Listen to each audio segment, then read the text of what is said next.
Again, we are doing this on Teams. So we've got a handful of folks that are online with us now.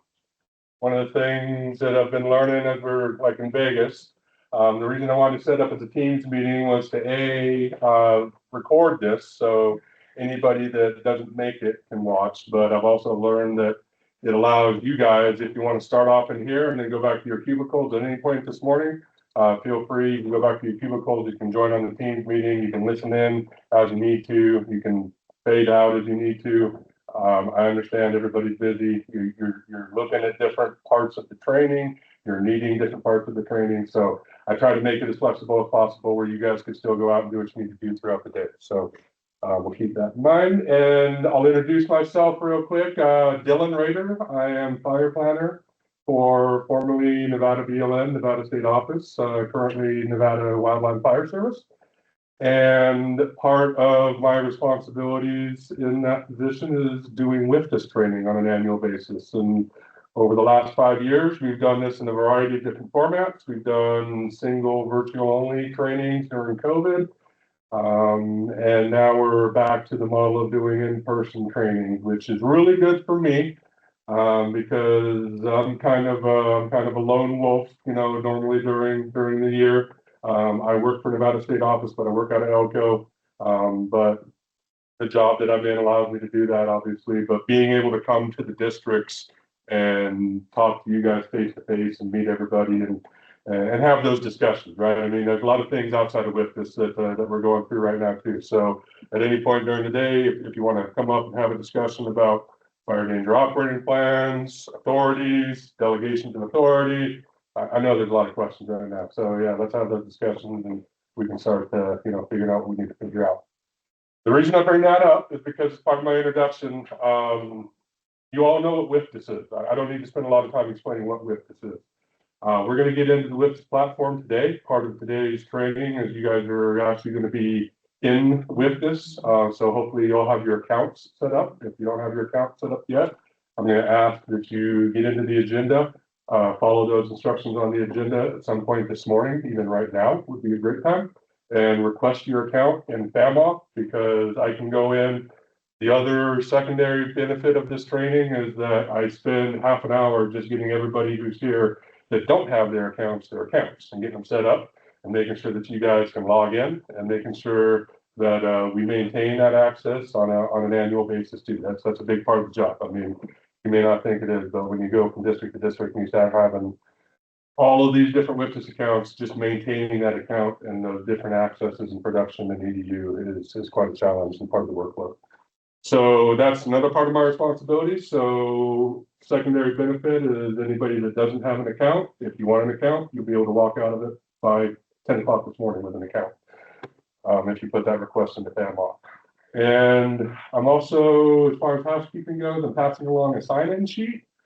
Little side note, the authorities table that just came out, I don't know how many people saw the very last line, but the very last line was WFDSS training.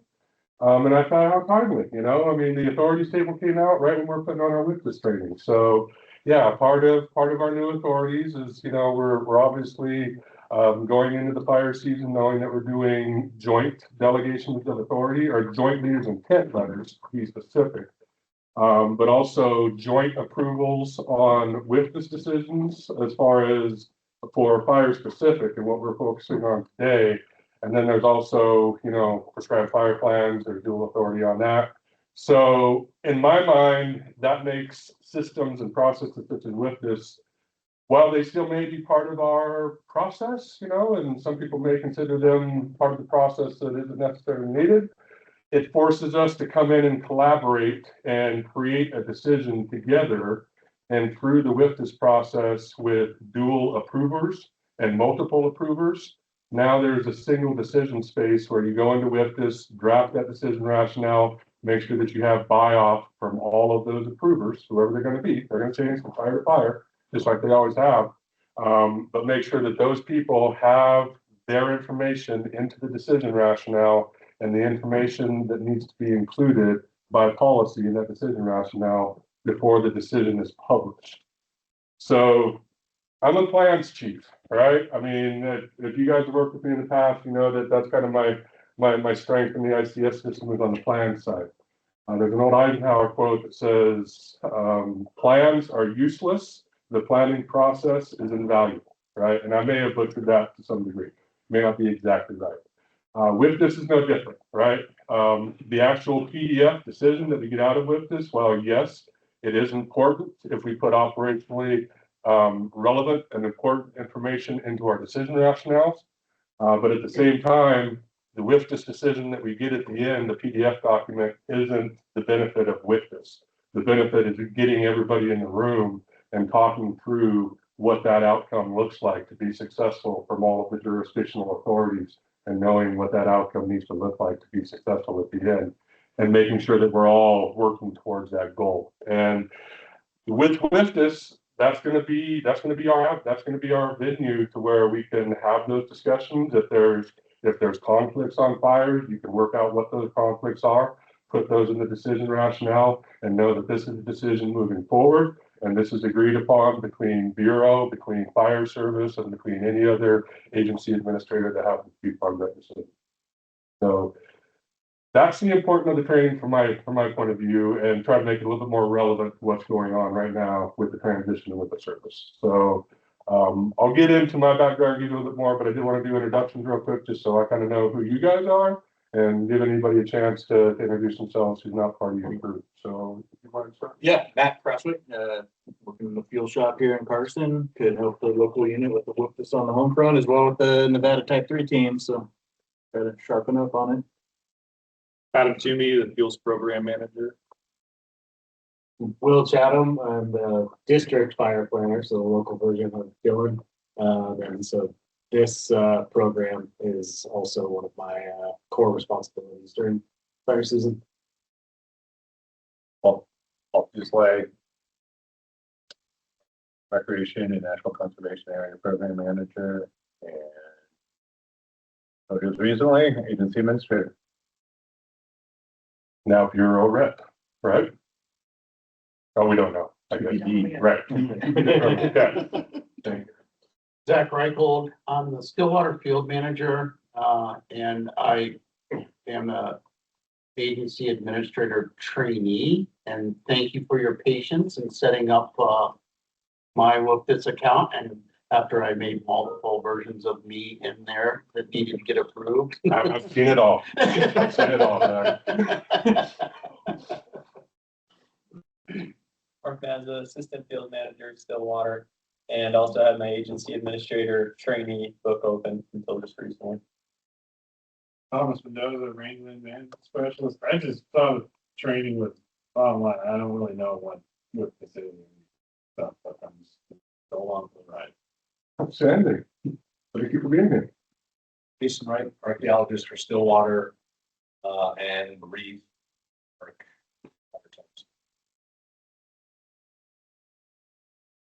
Meg Liddy, Sierra Front Field Office Manager, as a 6 weeks. So I'll probably ping you for access to this. So thanks for the training.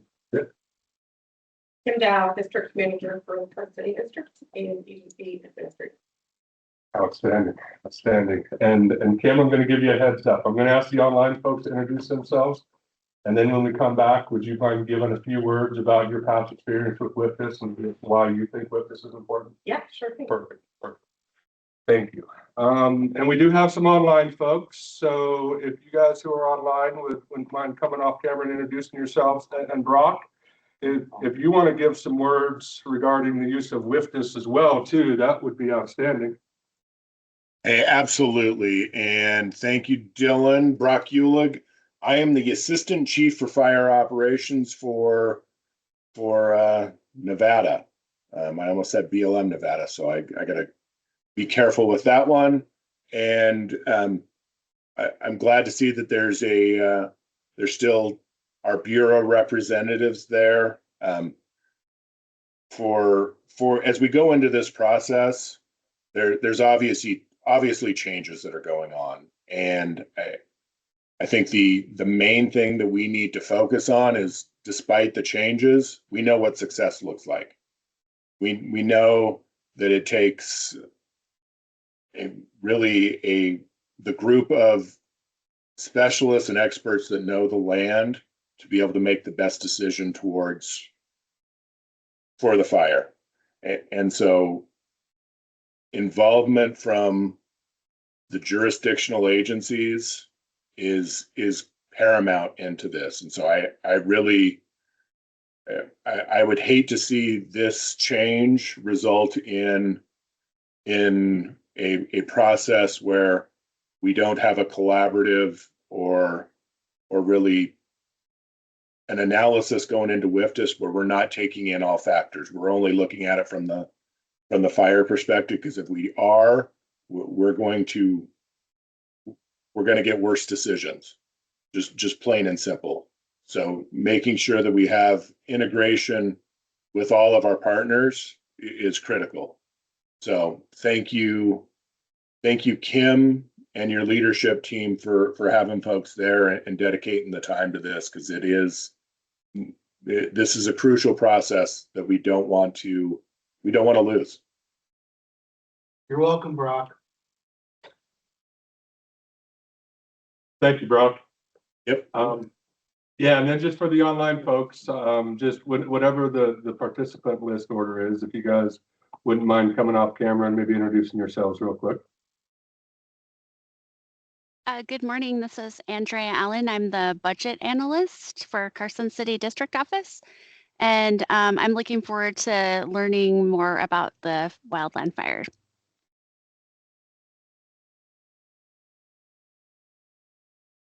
Good morning. This is Deborah Larson. I'm the HR liaison here. I have open EQTR and PTRC, and I'm just listening in to see what kind of information I can get today. Thank you. Hi, my name is Gabby Kincaid. I am the AOPC for Carson City District Office, and I'm looking forward to learning more about the fire. Hi, my name is Glenda Villa. I am the contact representative. I'm also doing the personnel and equipment time recorder training. I have done fire support for several years in the past, and I'm hoping to learn more about fire. Thank you, everybody. And then, yeah, Kim, if you wouldn't mind, if maybe just from the district manager perspective, the importance of WFDS. Sure, yeah, from my perspective, my experience with WFDS, I have not been an agency administrator for too awful long. I was a trainee for like 3 years because we just didn't have many fires, so it took me a while to finish my task book. But during that time, I was involved with the WFDS decisions, of course, for the fires that were going on, and then I've been an agency administrator for the past two years, I think. And so we've had some fires with that. So to me, the importance of WFDS, I mean, it sets your decision, right? So ultimately that's the goal. But the part to me that is important is everything leading up to that.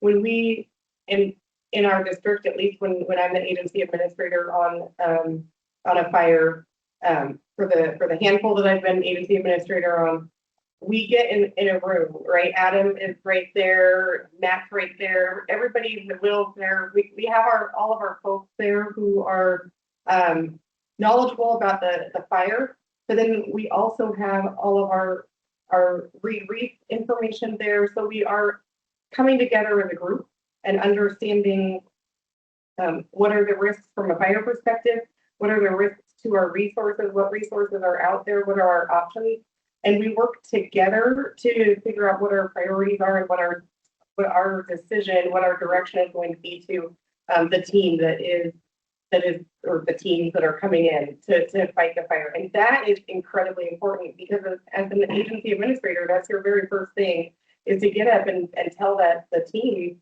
what your direction is, what your expectation is. And if that's not already very well worked out within your entire group with your reefs, your fire, your FMO, all of your captains, then things are going to go awry, right? So to me, the value is coming together. And I would say our WFDSS decisions, I think it takes some time. We spend a decent amount of time in a room together figuring out what's there, and that's the important part of it, I think, is making sure that we're crossing all of our T's and dotting all of our I's and communicating clearly. So that's the part of the value that I like. And then I also like that the WFDSS decision, it makes you go back and look at it each day, well, I guess you can set it for other days, but pretty much every day you're going back and saying, okay, what changes have happened in the fire? How has that changed my direction, if any? Maybe it hasn't, but at some point it will along the way. It's going to change. It's going to change as the fire starts to become smaller and under control. Your direction is going to change, and we get right back into that room again and figure out what you're going to do. We start talking about your rehabilitation and all of that stuff. So to me, that's the value of WFDSS, is that it guides you through that conversation and communication. And it's a very clear tool. Thank you very much. And throughout the rest of the morning, at any point, you guys will see as we get into it, I'm going to do some presentation stuff for the next half hour, 45 minutes or so. And then after that, we're going to actually get into it. And it's going to be pretty informal. So if there's any past experiences that you guys have had, kind of as we're working through this with this process, by all means, I love hearing past stories about how WFDSS has influenced how managers have managed the fire, and how it's helped them be successful. So, that's what my job is all about. So I love hearing those stories, and it's good feedback for me. But we'll go ahead and get back into the agenda. I think I got everything going pretty good. If I didn't say it in the beginning, I am going to record this, and I'm going to do some processing and some editing afterwards, and I'll post it to YouTube. So as long as everybody's okay with that, just be mindful of that. I'm going to mute the camera and the mics during the breaks and that kind of stuff. But outside of that, we're going to be live for the rest of the day. So just be mindful. We're going to go ahead and get in part of. I did a calendar invite in an email. The email included a Linktree link as well. Whenever I reference the Linktree link, that is a single Linktree link that has basically everything that we're going to talk about today in it. And this link is spread out in the agenda. It's on the calendar invite. If you need it, let me know, but it's in that email that I just sent out as well. But as far as for housekeeping, like if you guys, I know sit through these trainings, I'm good for about an hour. After that, I'll lose my attention. And if I'm able to kind of focus in on something, so if you want to kind of zone in on the Linktree and, looking at what's in there, everything that you're going to need to do a WFDSS decision is right under this WFDSS section right here. All of the links that are set up in support of this training are on this section right here. Just to make sure you guys are clear on what they are, the Nevada WFDSS guide. That's the guide, 50-page guide or so that have been put together for years.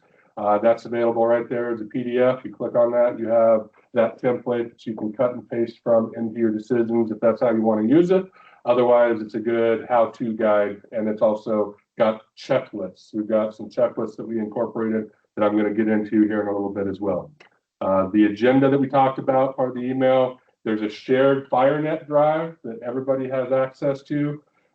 Just recently, we finally have updates into WFDSS where we can pull old decisions out of old WFDSS. We can now get out of new WFDSS, is the easiest way to say that. But in this FireNet shared drive, before they shut down old WFDSS, I also archived every BLM Nevada decision going back to 2015, placed them into that drive, along with the KML file that shows their exact location with WFDSS information, so you can cross-reference back and forth for any of those archived fires. I am going to ask you guys, for the online folks, there's a training roster form entry. If you guys that are online can click on that, add your information into there. That's how I'm tracking all the online participants. I did a sign-in sheet for the people here in the classroom, so you don't need to worry about doing that. After the training, if you guys can click on this link, it's a follow-up survey. It helps give me feedback, not only on my presentation and what we did during the training, but it also, I'm asking for additional topics that you guys may want to cover in future trainings. So it allows you to kind of pick some topics out. So please complete that. It helps me to make this a better product from year to year. Upcoming here in a couple weeks, the Remote Incident Support Team, or RIST team, for those that know RIST, is having a week-long workshop. And I'm highly encouraging folks to take part in that workshop.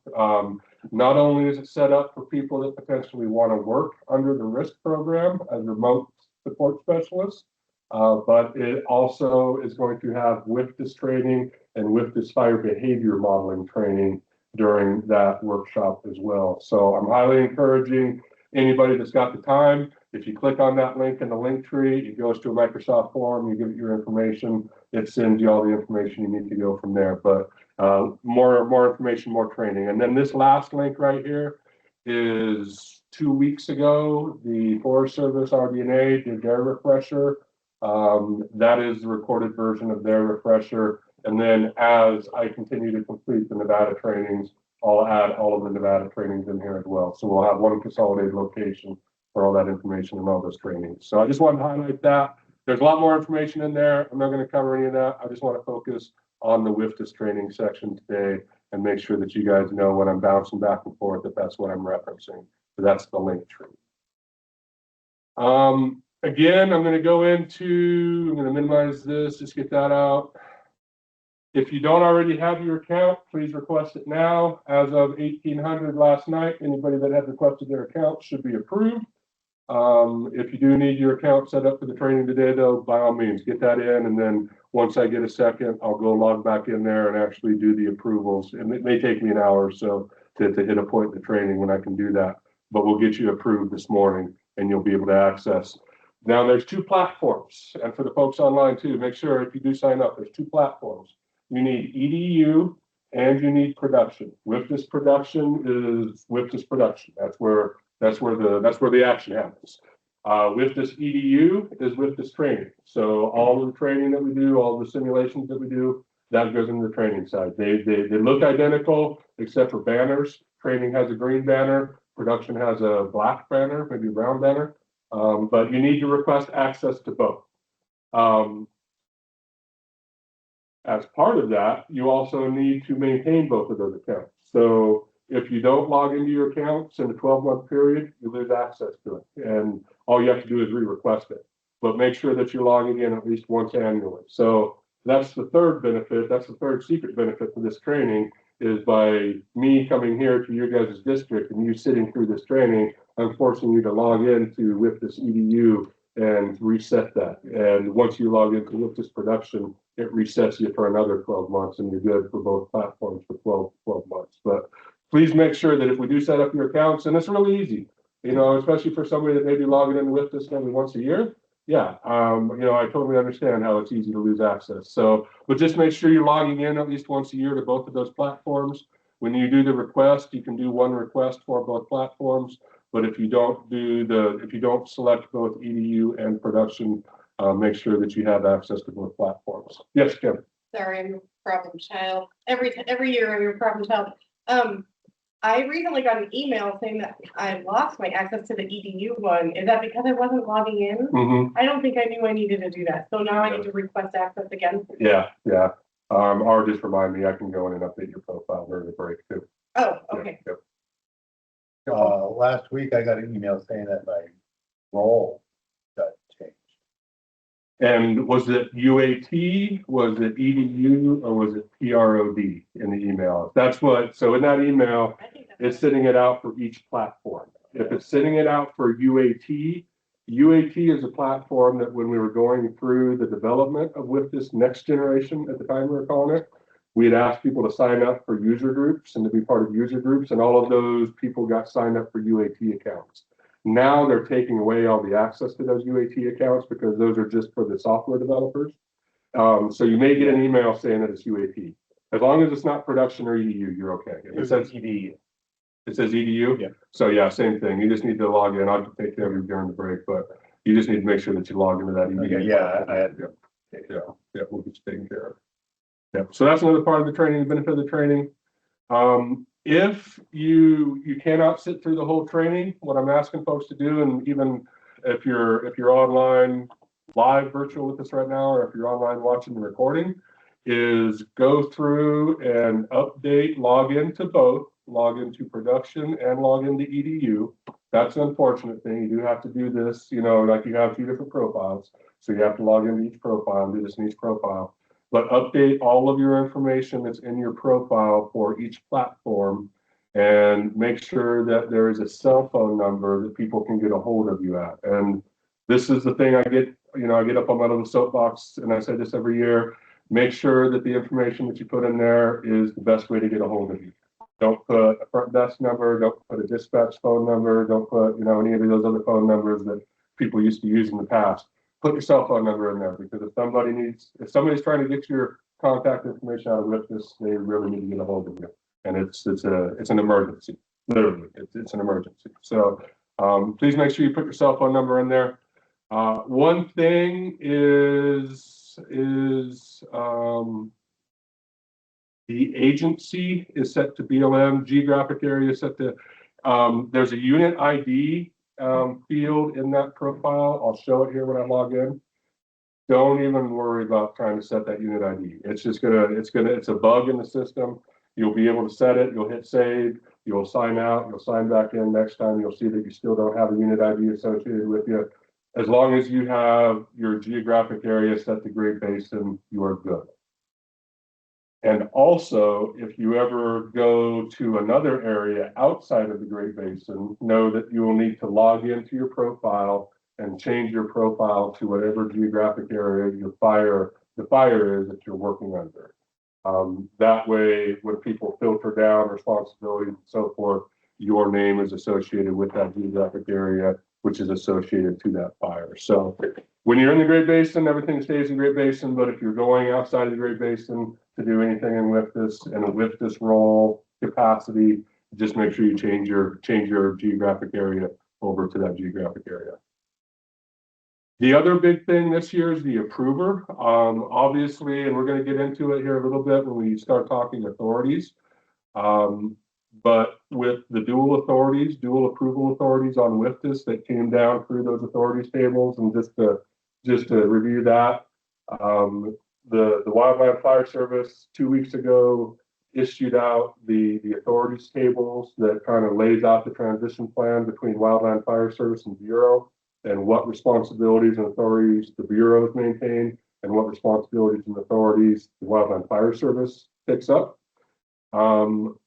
In that table, the WFDSS decisions are now duly approved. So there's a Wildland Fire Service Authority signature, which is at the geographic or at the unit FMO level, and on the bureau side, there's no longer an AADM qualification that is required. The position, the field manager position, for example, that gives you the authority to be a bureau representative for a fire that falls within your jurisdictional field office, right?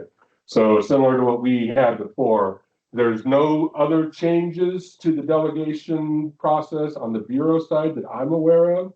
So if Kim wanted to delegate her authority to somebody who met whatever requirements, so like I said, there's no longer an AADM requirement, but there may be like a Carhartt training requirement that stays with the wilderness stuff.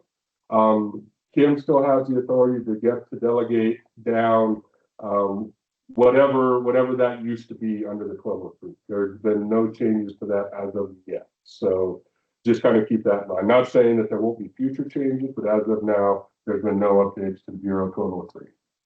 So, but the WFDSS Decision Authority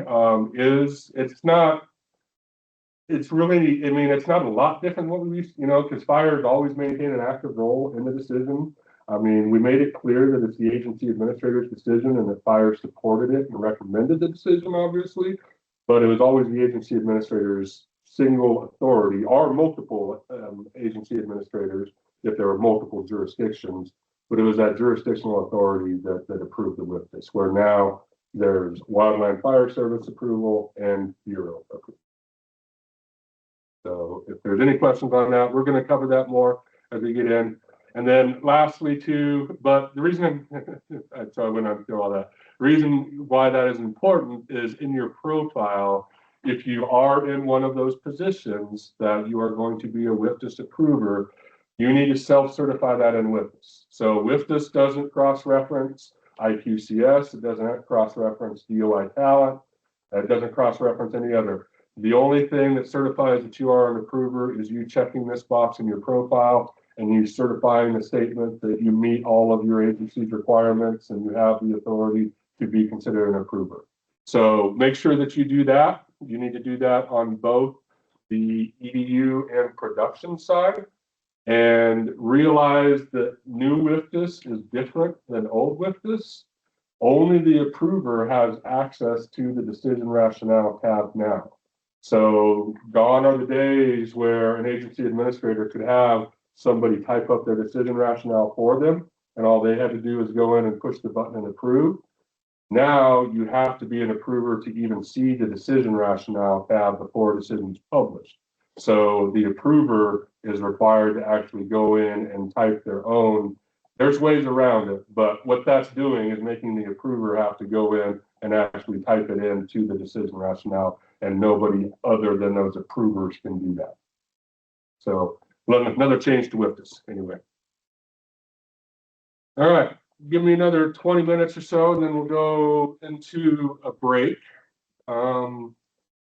So the expected outcomes, I sent out the agenda. You guys can read that, but we're going to basically start. And there's a few references in here to next generation. I apologize for those references. I'm trying to reference WFDS as just WFDS now, because now that it is new WFDS, it's next generation. We don't need to say next generation, and that's what the WFDS people tell us. That's not me just coming up with that. But we're going to go into WFDS next generation, and I'm going to talk about account management settings. We're going to demonstrate the authoring of a basic decision from creation to approval for a simulated fire. And we're also going to look at this afternoon, we're going to look at the data layers that you guys have available for Carson District and the National Spatial Fire Planning Service. And Will, this is your heads up that after lunch, I'd like you to maybe spend 15, 20 minutes covering what you guys have in Spatial Fire Planning Service and just talking about the differences between sub-unit non-overlappings and overlappings and so forth in Spatial Fire Planning. You good with that? I won't be here. You won't be here? Adam, next in line. You good with that? Just an assistant. Yeah, I can definitely help out. Yeah, and this is just our opportunity to explain how we put in our RMP and FMP direction into Spatial Fire Planning Service, because going back to the authorities table again, Spatial Fire Planning Service is in the table. The bureaus will provide the data, the Wildland Fire Service will maintain it. So going forward, we're going to need to develop processes where we work with the bureaus on an annual basis to make sure that gets updated or whatever that looks like. But that's gonna stay with the Wildland Fire Service's responsibility. So just keep that in mind. But that's part of the outcome of this training too, is actually local review of what you guys have in Spatial Fire Planning Service to make sure that you have in Spatial Fire Planning Service. Okay, we talked about the links. Again, at the end of the training, if you guys can complete the survey that I have set up in there, I would greatly appreciate it. So, decision-making in wildland fire. WFDS has been around for a long time. When I started my fire management career back in 2006, I remember doing WFSA, Wildland Fire Situation Assessment. It was a standalone desktop program that basically did the exact same thing that WFDS does now, but it was a standalone program. And then WFDS came around shortly thereafter, around 2008, 2009, probably more appropriate with fire plan language. And WFDS has basically been around with us since 2009. And what WFDS is the Wildland Fire Decision Support System, because what WFDS has always done has been a central location where you can bring in land and resource management plan, specifically fire management direction.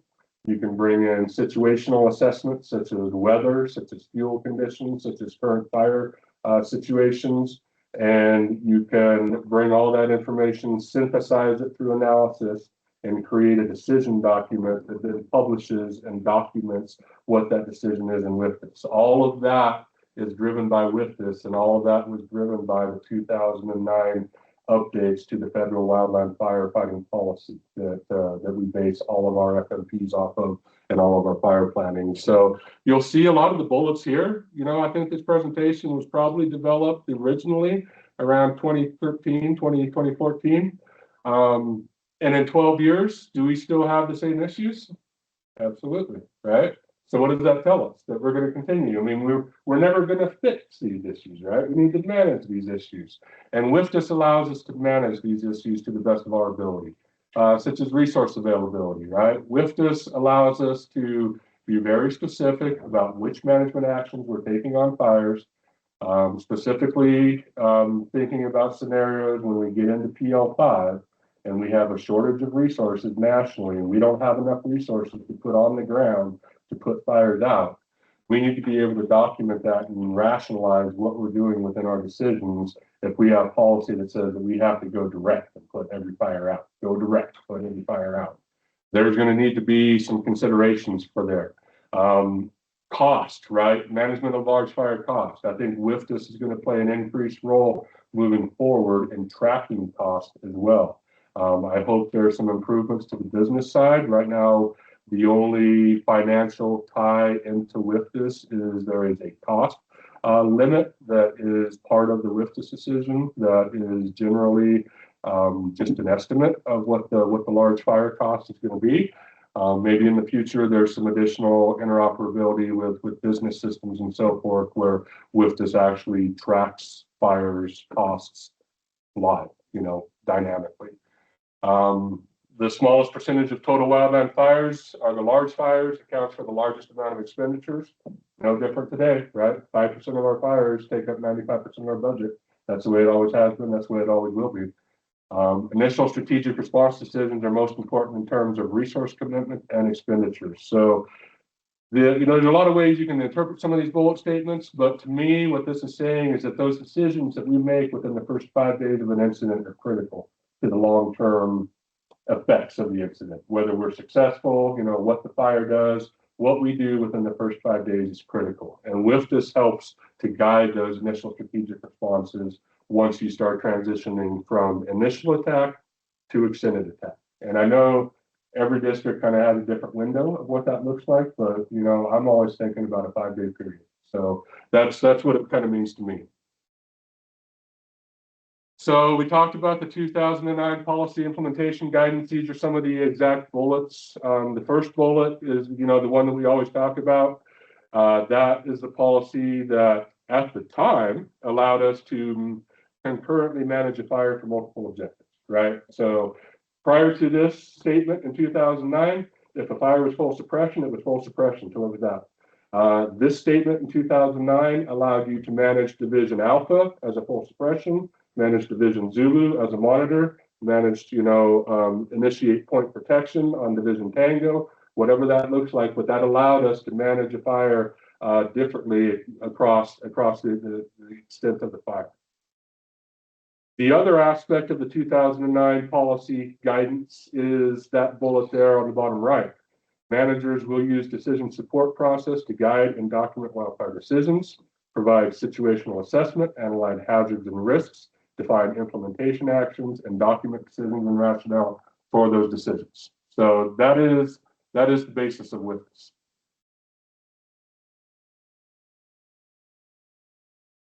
So, again, some of the principles of decision support. Decision support should provide the information needed when decisions are being made. Obviously, decision support does not replace decision making. It just gives the decision makers additional information to make their decision. Decision support information comes from a variety of sources, ranging from experience to quantitative analysis procedures. As we get into a more digital age and the age of ArcGIS Online, we have access to a lot more analytics that allow us to summarize and communicate risks and risk to responders in a lot better ways than we have done in the past. And WFDSS can help support that as well. And WFDSS support information has applications across a variety, across a range of scales and concentration. So what is WFDSS? It's a web-based system. Risk decision sharing simply and efficiently. Everybody knows, log into WFDSS, go to the incident. Here's where the information is. We all know where the decision rationale is. We all know where the risk and organizational needs go. Everybody kind of understands the format of the WFDS decision and allows everybody to look at the playbook, right? We're all looking at the same playbook. We're all looking at a common operating picture. It allows us to document strategic decisions. It also allows us to utilize fire behavior modeling. Some of the economic principles that we used to have the stratified cost index within WFDS.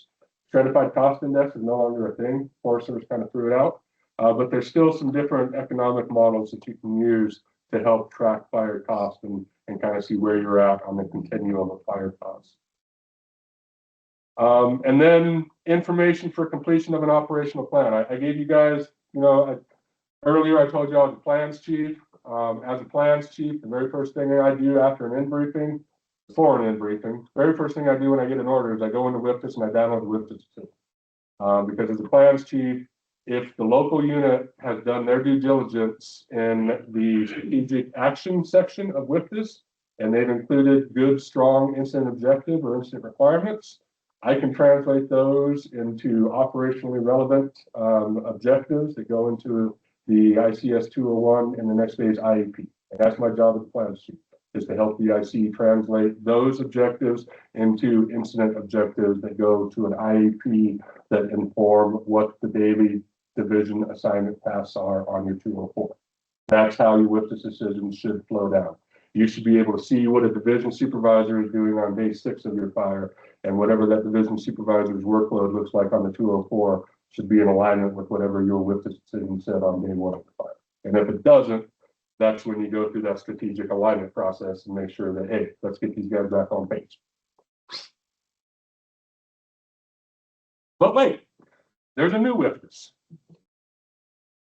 So we went 10 years with WFDS, and WFDS, when it first came out, was clunky, but at the end of its 10-year cycle, it was a great tool. And then we get new WFDS. New WFDS has half the capability of old WFDS right now. So that's just the fact. That's the fact of what it is. The new WFDS, though, does definitely have some improvements. One is that it's map focused, it's AGOL focused, where the old WFDS was not an AGOL product. That was the cost of old WFDS. The old WFDS basically had to engineer their own AGOL before AGOL was even a concept by Esri. And that was a huge cost and a huge data cost that they just couldn't maintain over the years. So by moving over to AGOL, it was definitely a cost savings initiative. And it's also, we're very used to AGOL products. So once we get into WFDS, you'll see it is a very nice map. And WFDS is now very map centric, very map focused. And the majority of what we do in WFDS is on a map now, which makes it nice. Some of the other things, excuse me, let me get a drink here real quick. Brock, are we sticking with AGOL? I'm sorry, Dylan, are we sticking with AGOL? I was told yesterday we're moving away from AGOL. I don't know that for certain. I wouldn't think, we're invested in all of our AGOL products right now. So on the fire side, because I know on the fire side, we have the NVCCD org, which all of our AGOL products are under a different org than the BLM side. Okay. So there may be some differences there that I'm not aware of, but I wouldn't, at least not this year. I know that. And then at this point in my career, if I can say that we're going to use it through this year, that's good enough for me at this point. But no, I'll keep an eye on that because I haven't heard anything. About it. I'll ask Steve, but I haven't heard anything about it either.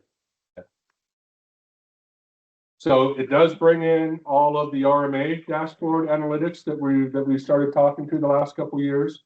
It provides integration with ISAP, which part of my presentation today is we're going to talk ISAP in the afternoon if folks are still around. ISAP is the interagency strategic alignment process that has been mainly Forest Service driven over the last 2 to 3 years. But we do have policy in our red book that states that agency administrators will participate in a strategic alignment process for all complex incidents. So if you're hosting a complex incident management team, on your unit, you should be participating in that strategic alignment process with your partners, whatever that looks like. Doesn't necessarily have to be the ISAT process that the Forest Service is championing, but the ISAT process is definitely a process that hits all the checks, right? If you go through that ISAT process, you're doing everything that you need to do to set up your team for success and be talking the same language when that team comes in. It uses Landfire. All of the vegetation modeling uses the Landfire vegetation models. So it's updated as the Landfire products are updated. So as you guys know, most Landfire products are at least getting updated annually, if not more often. So that's the best we got, you know, and it's definitely been improved a lot over the last 10 years. And Landfire is by now the industry standard for vegetation mapping across all disciplines, right? So Landfire is what is used in everything we use in WFDS. FIMS, for those of you that sat through our fire danger workshop back in February, we talked ad nauseum about FIMS. FIMS is now the authoritative data source for not only weather, but also fire danger information. And FIMS is actually interoperable with WFDS, where WFDS goes out to FIMS, pulls in information for FS Pro modeling inputs. So that's how you get your FS Pro modeling inputs, is it's reading real-time weather observations from FIMS now. Mark, are we moving away from FIMS? Probably. Okay. And the FIMS is a brand new thing on the fire service, so yeah.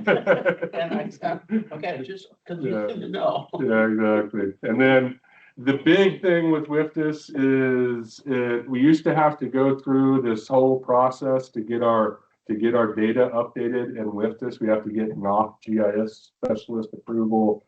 It was kind of a process, and it took some time.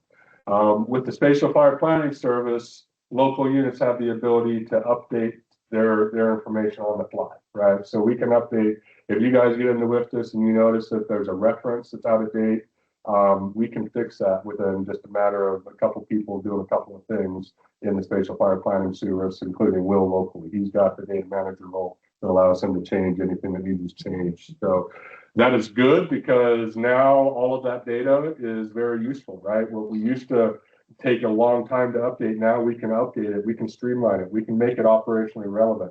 If we don't like the way our language flows in the WFDS decisions, our fire planners, our FMOs, our fuel planners can go in and edit that to make sure that it flows with whatever language your RMP authorizes you to do. So it is a huge improvement there. Some of the other improvements since the rollout, now we have collaboration with multiple approvers.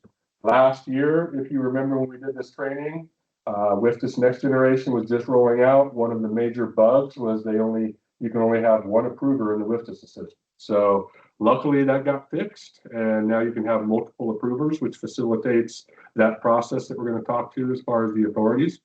The incident complexity level, the PMS 230, and I need to fix this. It says 263, which is hard enough for me. It's 236. The PMS 236 Part E, that is required on all fires, specifically extended attack fires.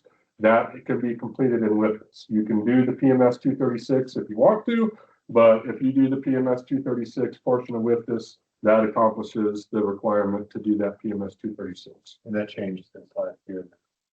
Say that again? Did that change? No, that's always been that way. For BLM. Forest Service has some differences. Irwin can read and write, so it utilizes Irwin, which is a good thing, especially on the fires. Any data, any information that's collected out in the field, once it's pushed up to the National Incident Feature Service and approved in NIFS, it can be available on your WFDS map within, whatever that window looks like, 30 minutes, really. So, within that 30-minute window, you can have real-time GIS information in WFDS if you're following the NIFS process. Some of the other improvements this year, automatic validation of required decision elements. We're going to see that as we get into the decision as well. What will not be present, and again, this is kind of the frustrating thing with WFDS, is they built up WFDS halfway, and then they were told that they don't have enough funding to finish with full life. That's just a budget thing. Hopefully next fiscal year, they will have the funding to finish it fully. But a lot of these things that we were used to, like system notifications, You would think it'd be easy enough for to develop a system that can send an auto email out, No, not yet. So there are no notifications coming out of WFDS, no planning, we used to get those planning area alerts. If somebody drew a planning area that touched your jurisdiction, ping you a message, right? Said, hey, there's a decision being done. You may want to log into WFDS and look at it. None of that. So you just kind of have to be more engaged in the WFDS system. If you're a WFDS user, it may mean that's part of your morning, logging into WFDS, seeing what's going on in the incidents and so forth, but you're not going to get any kind of notifications. Apparently they did get maybe an infusion, like some year-end money that they need to spend this year. And if they can do notifications, they're looking at maybe trying to do some notifications somewhere in WFDS, but you're not going to be able to see that. The other big thing is the fire behavior models.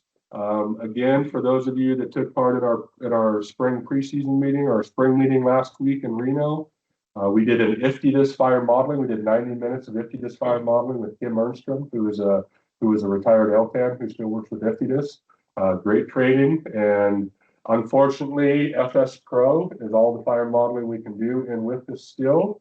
But through the use of IFTDIS, we can also do MTT modeling and basic fire behavior modeling as well, which gives you everything that you need to do.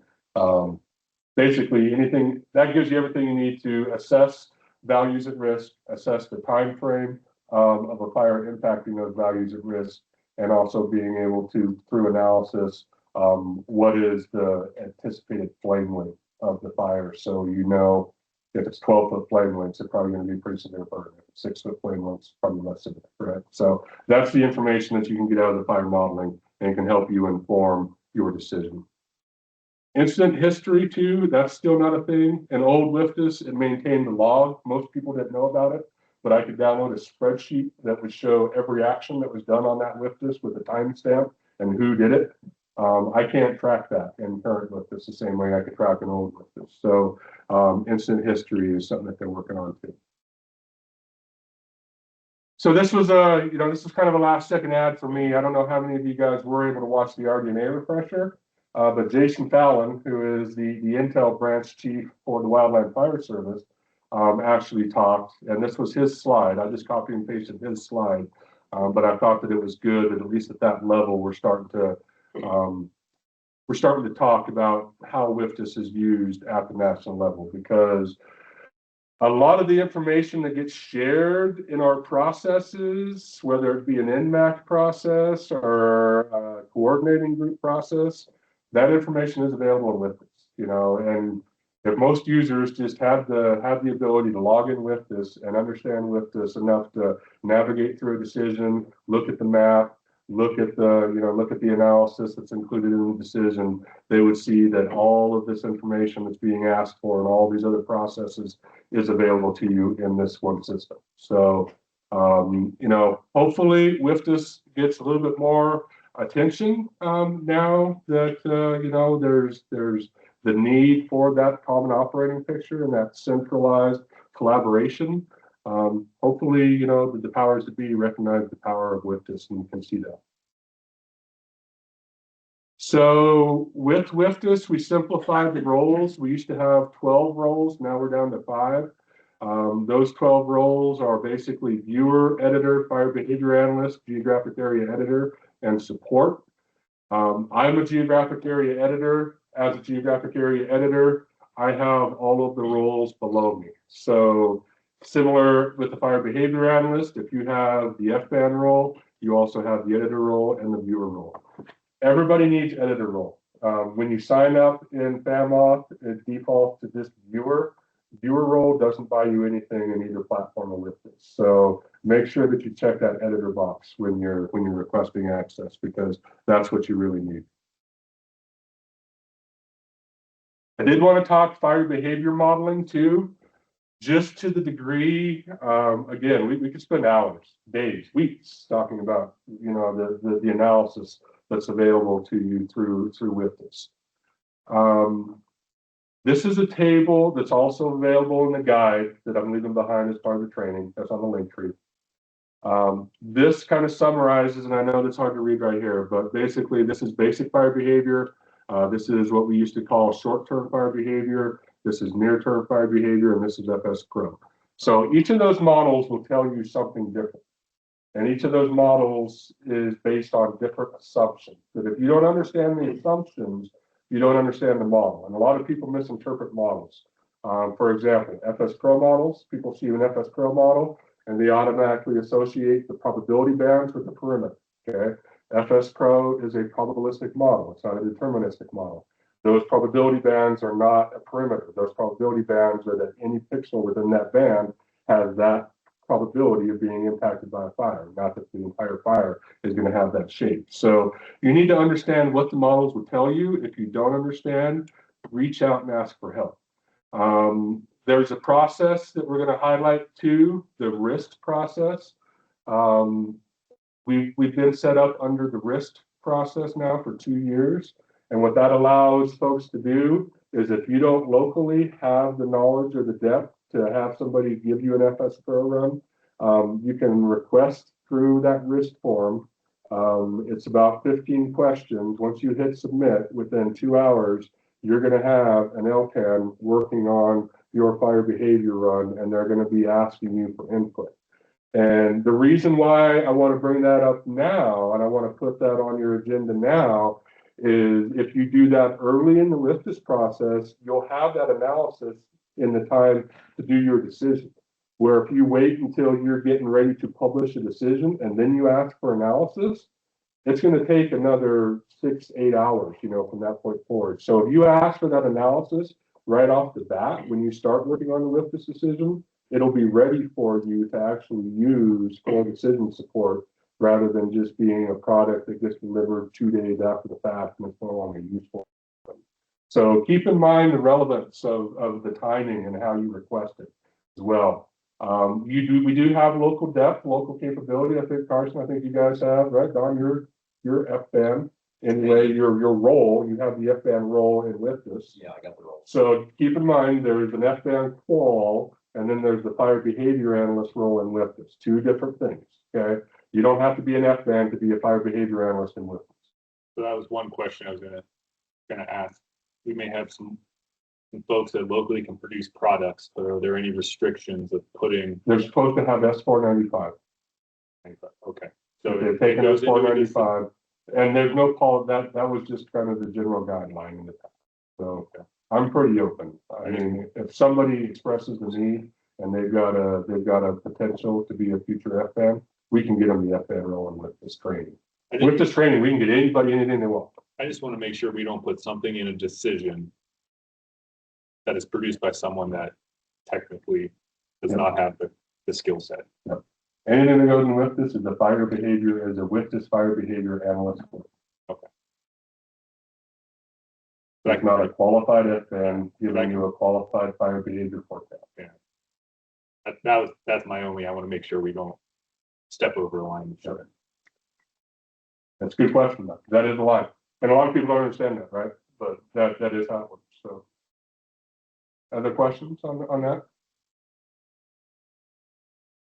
And really, this is the one thing that I think that we can do a lot better on in our decisions. And that's something that I'm going to try to facilitate more this year. I'm going to be available to do some fire behavior modeling if need be. We've got a handful of other people across the state. Matt Murphy is a fire behavior analyst. We've got Sean McKeldry as an LPAN. We've got access to a couple of AD fire behavior analysts. But really, it's fairly simple, and if people go through, there's online training. You can complete S495 through the NVCCD learning portal now. Once you go through that, it's pretty easy to get going in WFDSS. And there's a lot of, like I said, between FDSS and WFDSS, it's basic inputs. I mean, if you can navigate a basic input form and you have some minimal understanding of fire weather and fire behavior, you can do fire modeling in both WFDSS and FDSS. It just takes some time. So don't be afraid of that. You don't have to be a qualified FBAN to be a fire behavior analyst in WFDSS, especially on the WFDSS training side. The WFDSS training side allows us to give anybody that role and allows them to utilize it and get better at it.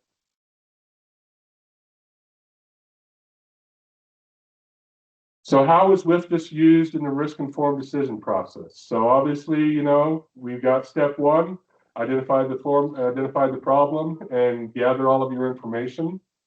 Step 2, get the analysis done. Step 3, do the synthesis. Step 4, you affirm the analysis. Step 5, you archive, you document, and step 6, you implement, and then you repeat the process all again. And that's what WFDSS helps facilitate, right? Whether that's fire behavior analysts, whether that's weather analysis, whether that's risk analysis, whether that's an analysis of risk to natural resource values, everything that we do in WFDSS is an analysis. And then we synthesize what that analysis tells us, and then the decision makers publish a decision and document what that decision is, and that is the part of the WFDSS process. So this was something that Sam Amato put together for the RDNA refresher that I thought, you know, that's a great slide right there, because that really kind of demonstrates how WFDSS is used in that continual process, that continual cycle. All right, so policy, and I caveat this discussion with my presentation is not out of date. We don't have a 2026 red book yet. It's still draft, right? So the policy that I'm talking to is still 2025. A lot of it hasn't changed, you know, and it won't change. If there are significant changes, I'll make sure to include those. But in the draft that I reviewed, I didn't see any changes to this section of the WFDSS policy. So I feel comfortable talking about this still. The one thing though that I did want to talk about are the IC's responsibility within the red book, and this is all ICs, right? Type 4, Type 3, complex incident management, assisting with WFDSS documentation and support in close coordination with the local office if requested by the delegating agency administrator. Okay. Operationally, incident commanders have a responsibility to WFDSS and to the agency administrator in providing information that's required in WFDSS, right? So keep that in mind. We used to always kind of separate, you know, and I know there's still a mindset out there of, well, I'm an IC3, I don't do anything in WFDSS. Well, hopefully today I can change your mind in that. That's part of my goal today, is to show that even if I'm an IC4 going into whatever we're going into, I want access to WFDSS, because I want to be able to log into that fire's decision and see whatever is being drafted for my fire. And as a Type 4 IC, there is a very good chance that you're going to be running a complex fire or an extended attack fire that has a WFDSS decision, right? You need to be able to get in there and see that information for yourself and not rely on a duty officer saying that they're going to send you a PDF somewhere down the road that has that decision for you. If you can log into the system and get it yourself, you become a much more active participant in that process, and you help set yourself up for success down the road. So that is one of the operational things that I'm trying to talk to more, especially in this new process. If I'm an IC, any level of IC, I want access to WFDSS because I want to be able to see what's going into WFDSS and read it for myself. I don't want somebody's interpretation of what's going into WFDSS.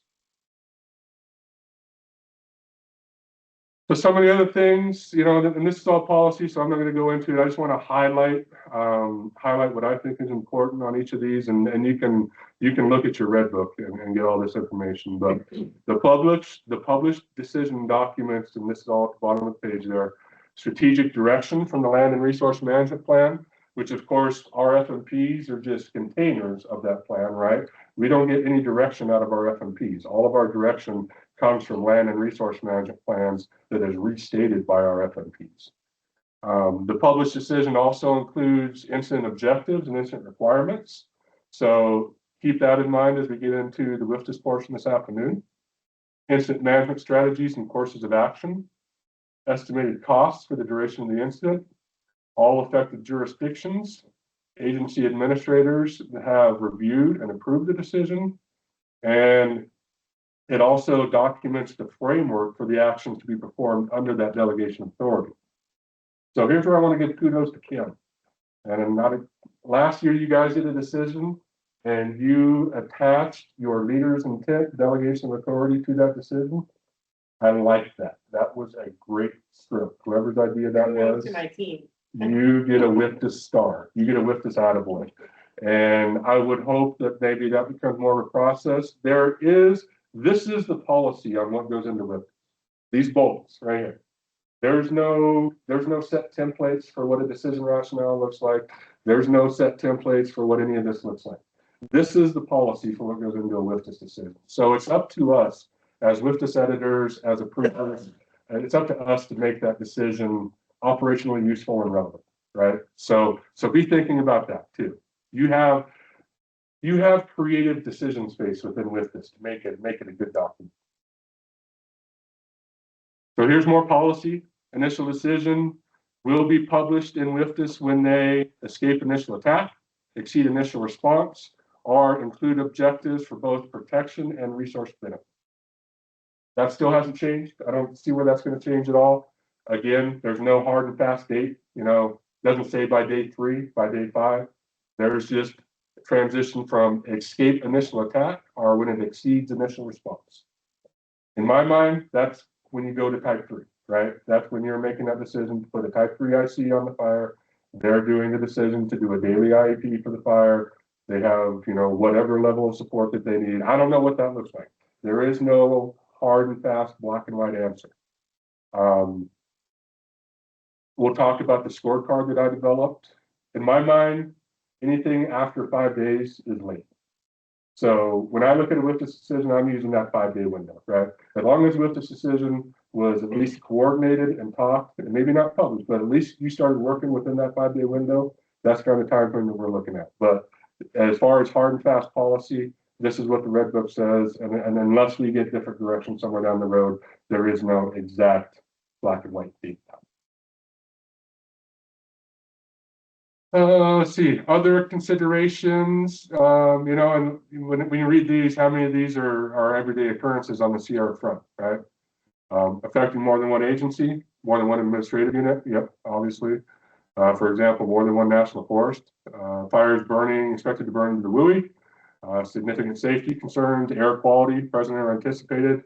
Obviously, smoke, smoke is, probably the biggest change in my career. When we started fighting fire 20 years ago, we're all told smoke doesn't bother you, smoke is good, don't worry about eating smoke. And now we manage smoke, right? Not only on the prescribed fire side, obviously it's very intensely managed, but on the wildfire side, we also have a responsibility through the Dingle Act to take a more active management role in air quality monitoring during extended attack fires. So keep that in mind too, and part of your decision, because smoke impacts are going to become more and more prevalent as we go forward. Policy for a new decision is required when any of these elements, happen. Your periodic assessment indicates the course of action no longer valid. Fire moved beyond a planning area. Every WFDS decision has a planning area, which is a polygon that we draw. And once your fire exceeds that planning area, that triggers a new decision. Cost, the incident exceeds the agency established threshold. There is no more cost threshold. If you read through the authorities table, where we used to have the notifications for $5 million fires and for $10 million fires, there is no more notifications for those fires. So that doesn't mean that cost isn't being tracked. Costs are being tracked and there's still instant business oversight. It just means that somewhere that notification is happening, whether that's in WFDS, whether that's through FBMS, whether that's just through communication, that notification is happening. But cost is still a thing in WFDS. So you still have an estimated cost in WFDS, and if you exceed that cost, you're still going to have to publish a new decision.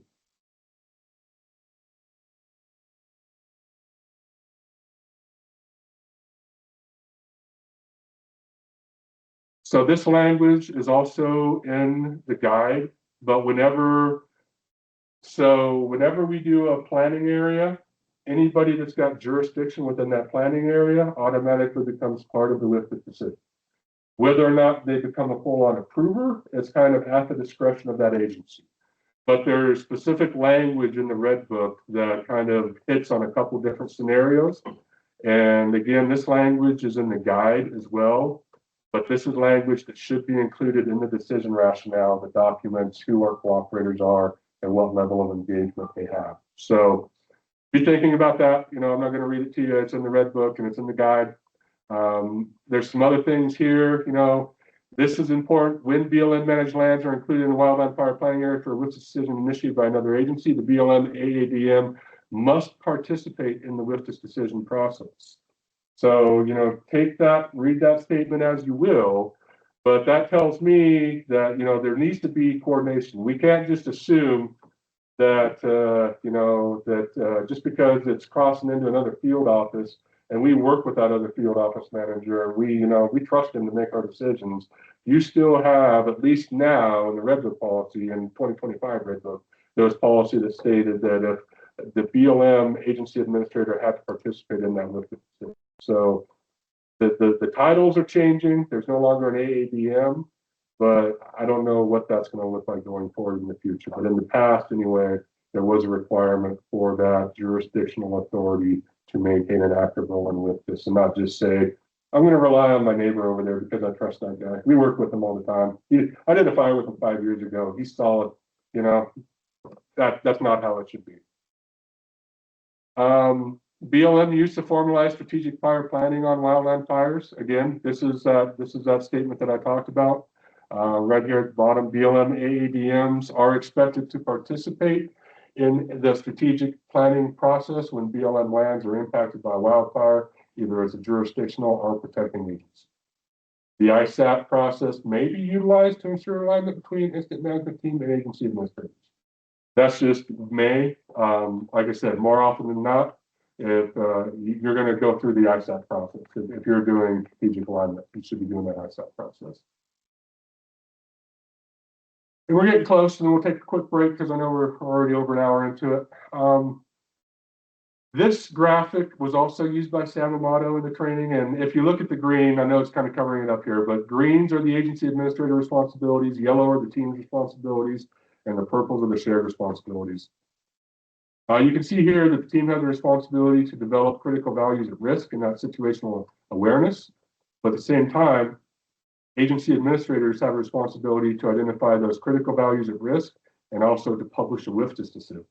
So if your WFDSS decision, if you in-brief a team and you're transitioning a fire to them and your WFDSS decision is getting published on day 1 or 2, you're already setting that team 2 days back in the planning process. If we can publish a WFDSS decision on day 1 of the transition and have that published decision ready for the transition as we should be, which should be standard practice, that sets the team up for success starting on day 1 and working into operational period 3 and 4. And hopefully it allows them to hit the ground running. And throughout my career, I saw it last year. We need to be able to set teams up for success and do everything we can to set incoming teams up for success. Part of that success is having a WFDSS decision published and agreed upon by all the agencies, but knowing that if the team comes in and on day 3 or 4, they're not doing exactly what the agency thinks they should be doing, that's when you start raising those red flags and saying this strategic alignment process, this instant strategic alignment process is something we should be going through.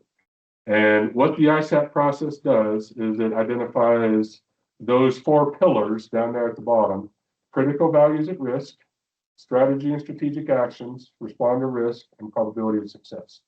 All of those are what's looked at as part of that analysis in that ISAP process.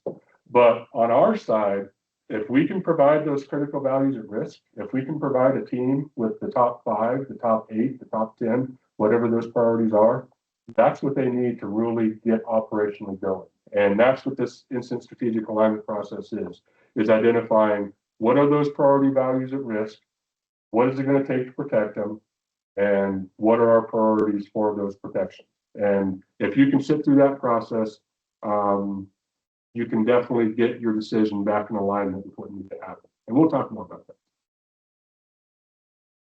I know this is really small. Last year, I worked at developing a WFDSS scorecard, and I did want to hit just a little bit of that.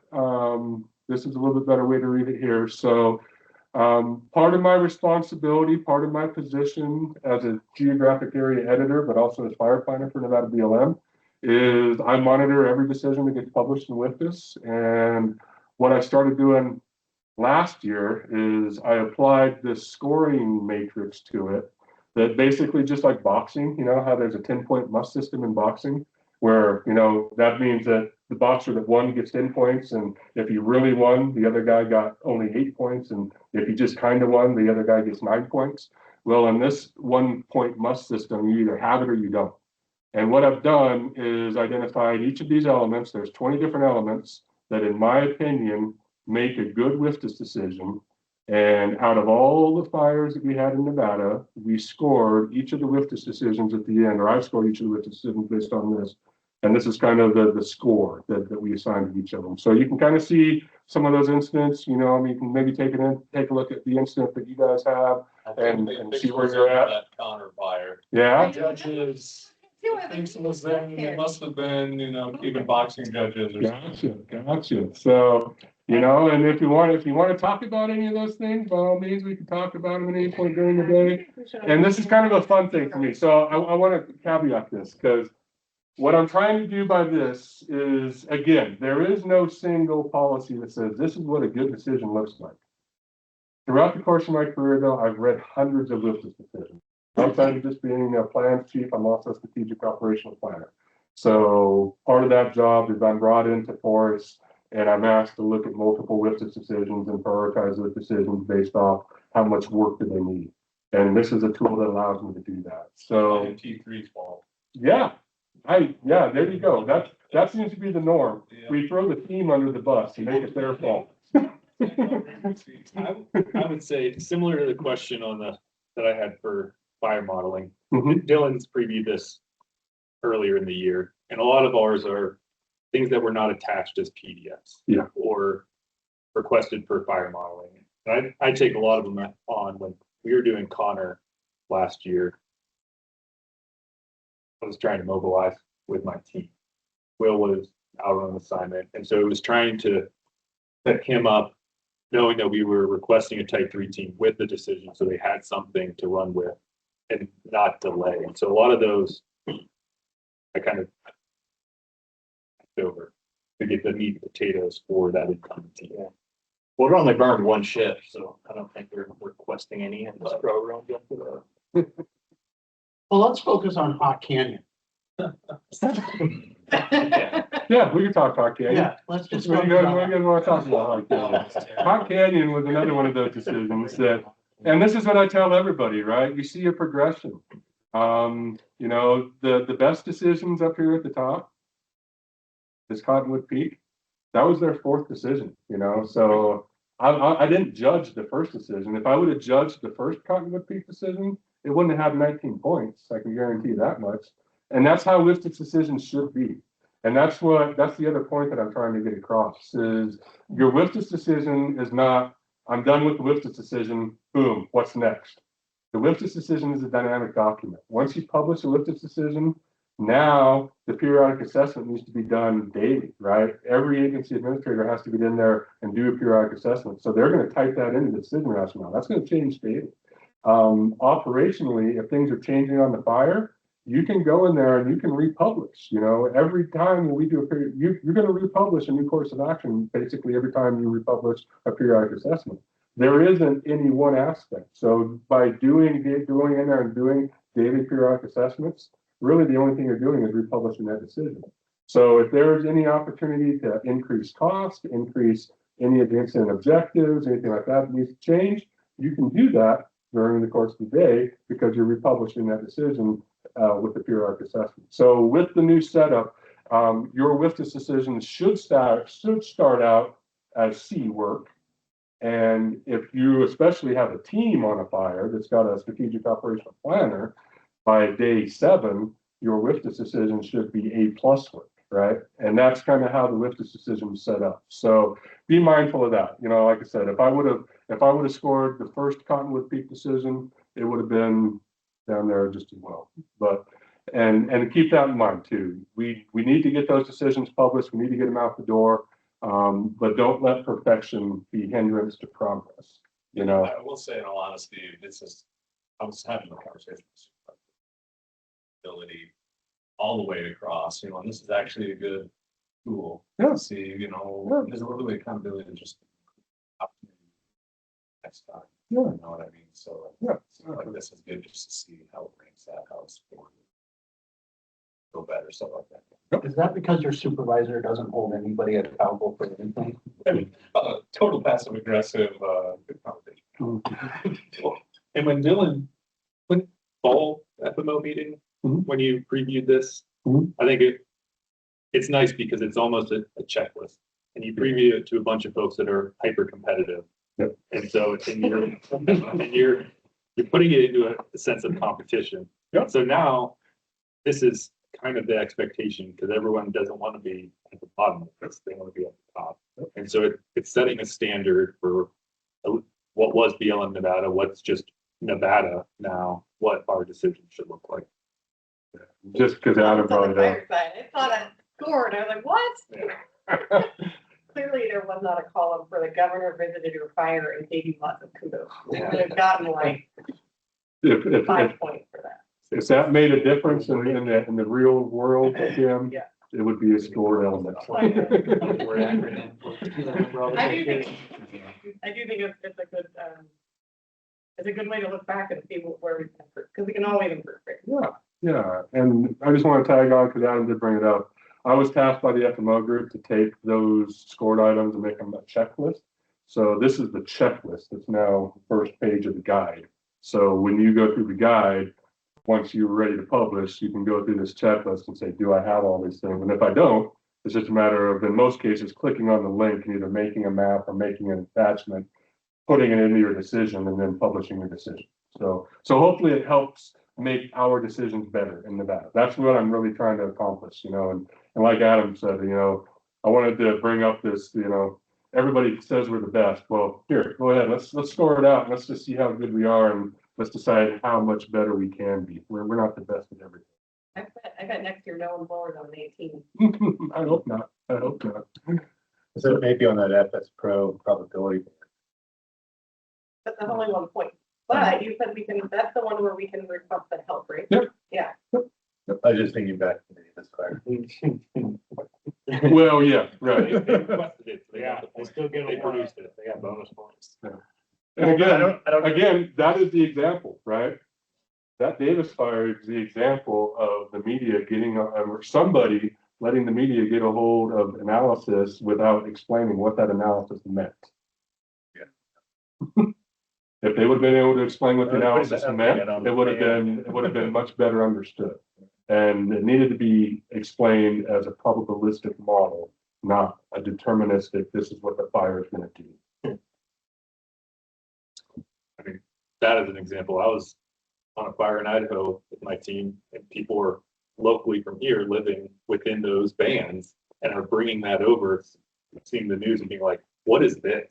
And being like, explain it the way it's supposed to be interpreted. So it had wide ranging repercussions. Yeah. And unfortunately, it is widely misunderstood.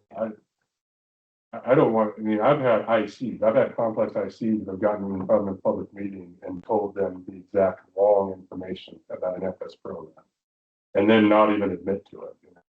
You just told them the wrong thing.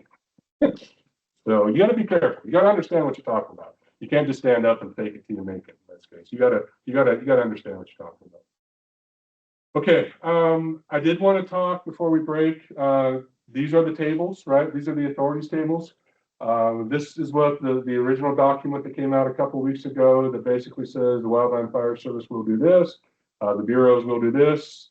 I wanted to highlight a few things specific to fire planning. One, FMPs, bureaus, district managers will continue to be the single approving authority for FMPs. District managers have always been the single approver for FMPs.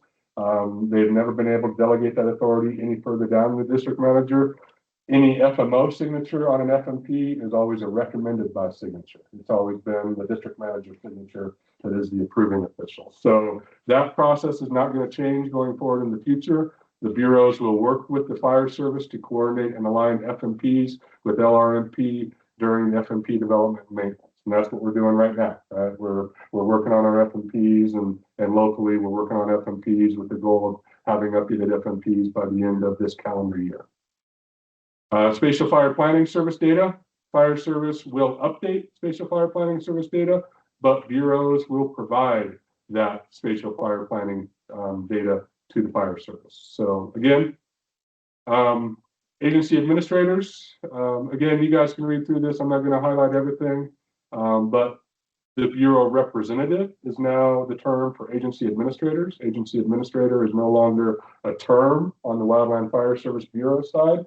But the real confusing thing is on the Forest Service side, they still have 3 levels of agency administrators. So you're still going to be referencing Forest Service agency administrators under their 3-tiered system. The Bureau representatives will become Bureau representatives, and then the Fire Service will be the agency administrator.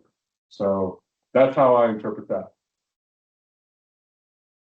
Ordering the incident management team, dual responsibility. Both the Fire Service and the Bureau will jointly brief IMTs.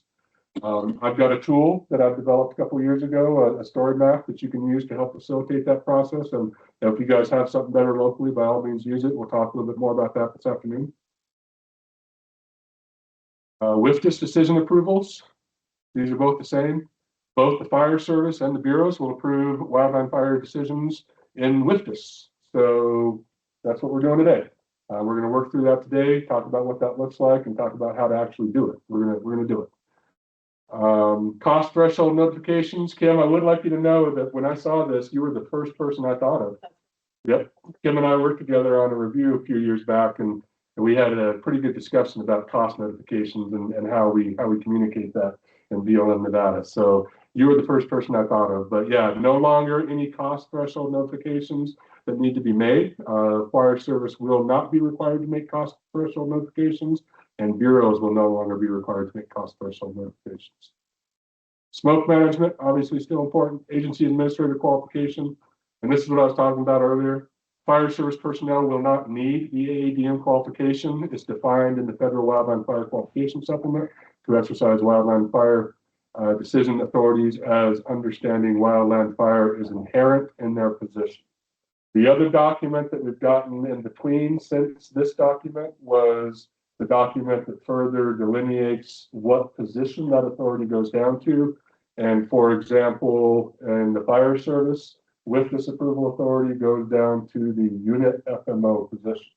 So that acting position can maintain that authority through a written delegation, but it cannot be delegated any further. So anybody below the FMO, unless they're acting as the FMO in an official acting delegation of authority capacity, they cannot delegate that any further. But that delegation now comes through the Wildland Fire Service, right? Yes. Not through. Yeah, that's just our chain. That's just our side. Your guys' side is different. Yeah. So the bureaus will no longer require the AADM qualification, and the Fire Service will work with the bureaus to provide wildland fire training as requested to support filling the bureau representative role on wildland fire. So what that tells me is that there's a group of SLT type people that are trying to develop what that bureau representative training requirement looks like. And then at some point, the Fire Service will be responsible for providing whatever training is necessary, but it looks like the bureau is deciding what that looks like. I think there's a group of SLT people who recognize the need to do that. Hopefully. I don't think it's. I hope they were identified about 6 months ago, to be honest with you. I don't think Oh, Brock raised his hand. Brock, sorry, I don't see the hand. Hey, no, you're having great conversation there. So, yeah, the Bureau, I think, would have gladly identified something long ago if they would have known about this. You know, everybody's just getting this notification in the last couple of weeks of what those roles exactly are. When I gave a presentation to the expanded SLT yesterday on the authorities and the transition plan, John directed that was it the FMLT or was it it was one of the groups that starts working on establishing Nevada's standard for what a bureau representative needs to be. But I'm sure that will eventually make its way up, but I wouldn't want to wait for, nationally for a plan to come together on that. I think establishing a state standard is the best, and then let that feed into what a national standard will become is really the best way to go forward with that. And then that FMO, that FMO role as being the only agency administrator. That's feedback that we've pushed up through the new chain in the Wildland Fire Service as being a potential pinch point for the obvious reason of, when a unit gets busy with multiple large fires, the need to have a dedicated person in there having those conversations, making those decisions, it is going to come about at some point. For specifically, I can say, like Southwestern Oregon, those BLM lands, when they have fires that are going for 90 days, and if they have multiples of those, that's just going to be beyond capacity of what one person is going to be able to do. And it wouldn't, a 2017 year in Nevada again, we wouldn't be able to maintain. We were bringing extra agency administrators to help cover that load. Why wouldn't we bring in extra FMOs or that agency administrator FMO type to have specific authority for each incident? So that is a change that we've requested.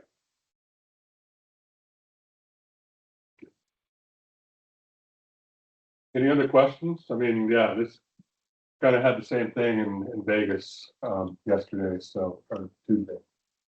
This is our opportunity to kind of start identifying where we see potential pinch points or whatever. So I want to go back to that slide real quick because I think we covered primary ones that I wanted to cover anyway. Yeah, the smoke management one, again, fire service will be responsible for monitoring and tracking the impacts from wildland fire smoke. Fire service will order air resource advisors to determine necessary for wildfires and prescribed fires. Puts most of the emphasis on us. The bureaus will coordinate with the fire service on community on air quality concerns. So this is important. This goes back to the 2019 Dingle Act. Since 2019, we've actually had law, regulation in place that any complex, or at the time it was type 1 or type 2. Any type 1 or type 2 fire, you had to order an air resource advisor for. That air resource advisor is the technical specialist position in the ICS chain. They typically work for Environmental Protection Agency, and they come with the knowledge and professional network of being able to disseminate the information from their monitoring stations to the people that need it locally and get the right air quality people involved locally. So be thinking about that too. I mean, that's just another thing, and now that it's delineated, it's our fire service responsibility, but that's something that is going to be much more of a burden.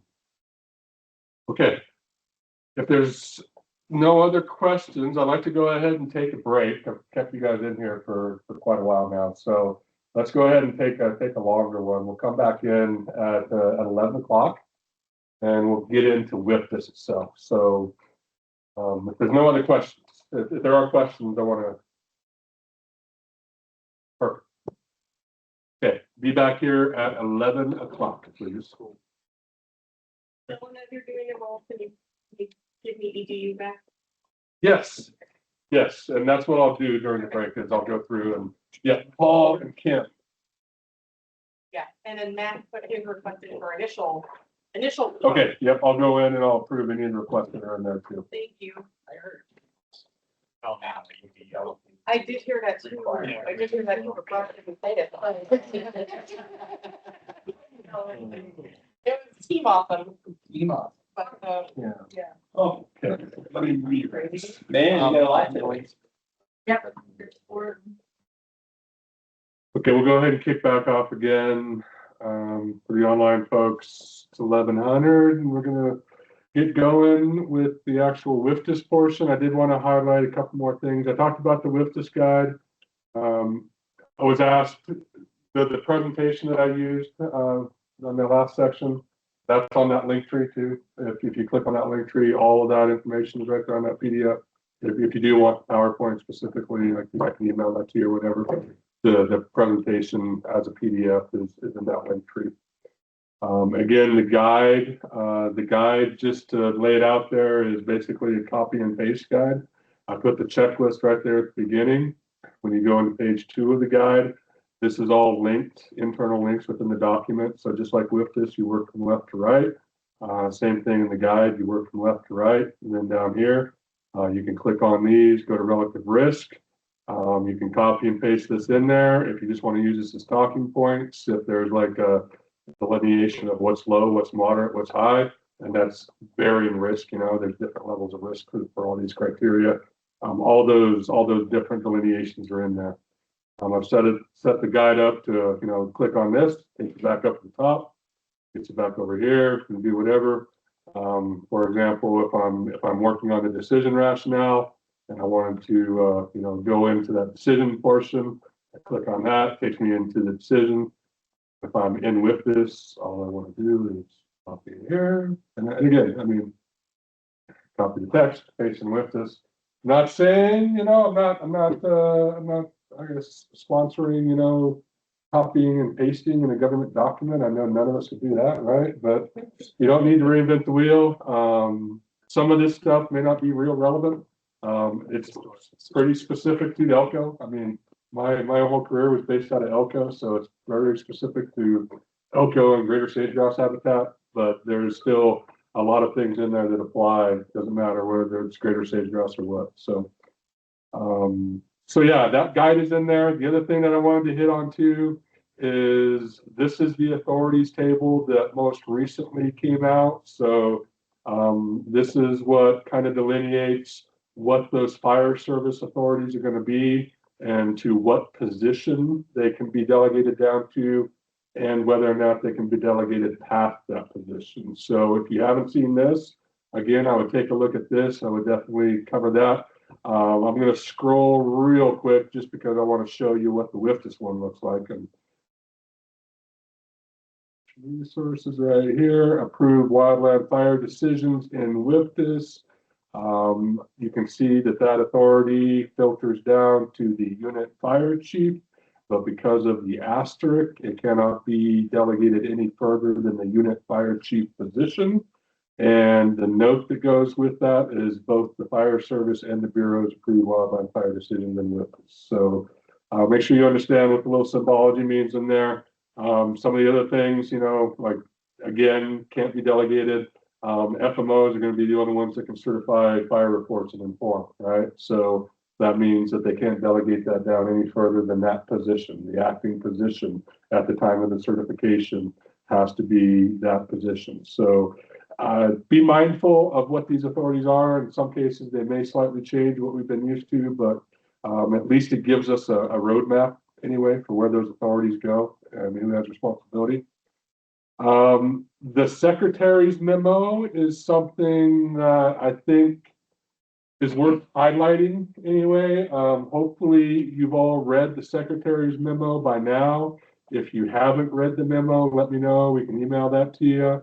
But one of the things that I do want to highlight on here that is maybe outside the norm a little bit is this right here. Given the department's responsibility to safeguard communities, landscapes, habitat, critical infrastructure, we will enter this season with the presumption of a full suppression strategy applied to every wildfire under DOI management. So, you know, we had a very limited case of where we could actually manage naturally ignited fire, but we don't have any flexibility now. So keep that in mind going into the season. The other secretary memo, I mean, this is kind of a hard and fast. If we have, you know, if a geographic area escalates into PL3, prescribed fire is already underway, will be extinguished unless explicit authorization is granted to continue. So that's a hard and fast, right? I mean, and the funny thing is I would hope that the people that put this memo together actually understand how those preparedness levels are determined. And I would guarantee you that in most cases, they can't even describe what that process looks like.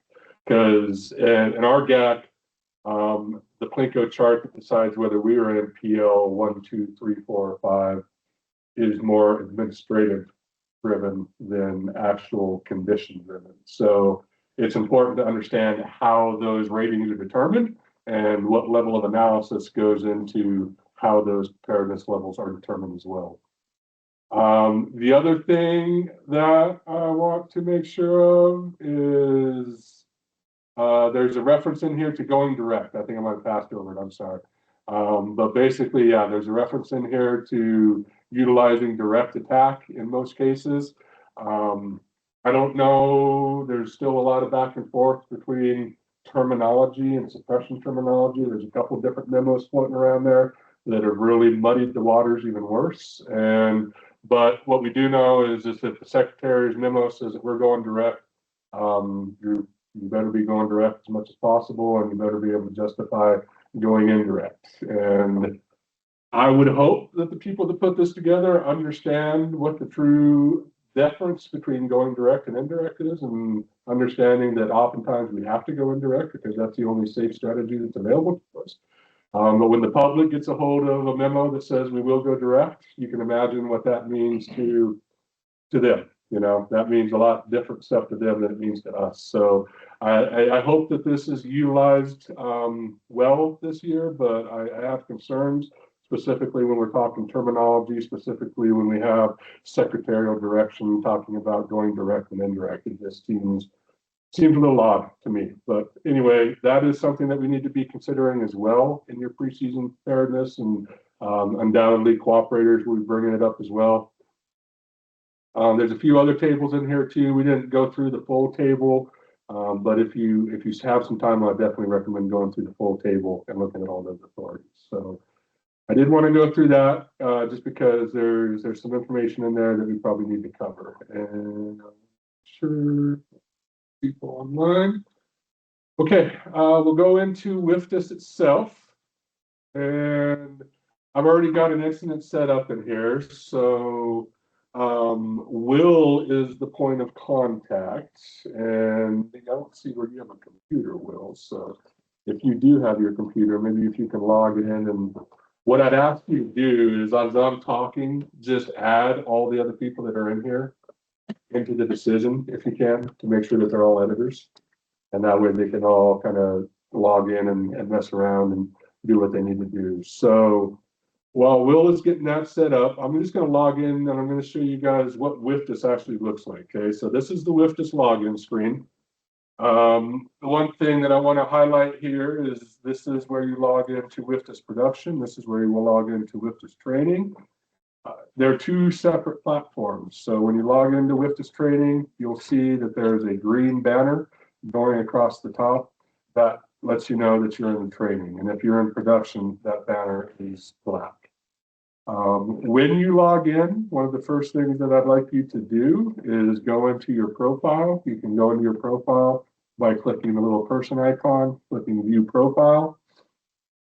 Whenever you see the blue spinning wheel, just be patient, give it time. It is processing and thinking just like all of us and deciding what it needs to do. So when you get into the settings, again, one of the things, the unit, I know it's frustrating. I've changed my unit to NV NSO probably 100 times in training, but it always flashes back to no unit. So don't worry about the unit.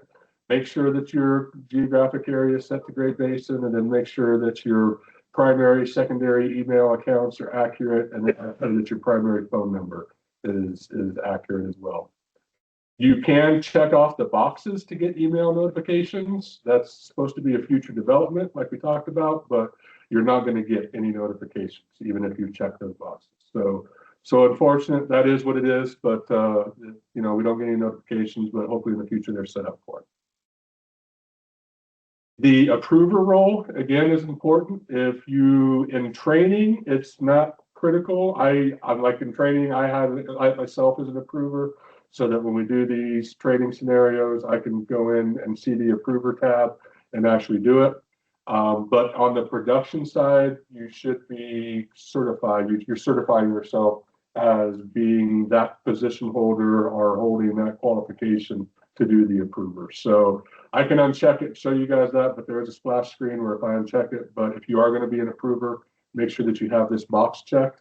If you don't have the box checked, you won't be able to see the decision tab. in the decision, and you won't be able to be listed in the contacts as an approver as well. So only people that have this checked off are the only people that WFDSS sees as an approver. So if for whatever reason, as an editor, you can't find somebody, tell them to go back into their profile and check their profile, because more than likely they don't have this checked. The other thing across the top, you can, at least I can set my GAE, my geographic area here. You probably don't have the GAE tab. System preferences, just like anything else. I like to set the incidents to my system preferences. That way it goes directly to the map, and I just log into WFDSS and leave it alone for about 5 minutes to let it load the map and everything. If you wanted to save some time, you could set it to go into reports. One of the nice things with reports now is that you can get past WFDSS decisions out of it. So that's an improvement that we didn't have last year as well. You can set your default base map, right? Just like any other AGL product, but all those are available in here. And then this is going to be something that under development, hopefully we get some additional capabilities of the system, but right now that's under development as well. So when I log into WFDSS, again, it goes, looks like this. I'm already logged into FAMOTH, so it goes right into WFDSS for me. If I wasn't logged into FAMOTH, or if you're not logged into FAMOTH, you're going to have to go through FAMOTH, use your PIV card. Within the FAMOTH system, there's 2 portals that you can authenticate yourself.